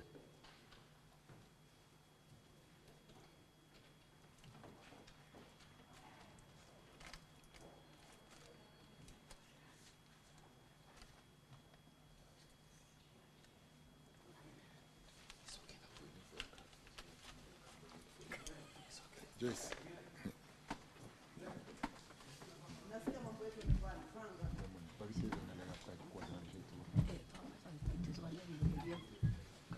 Twende lunch, najua utanipiga. My brother.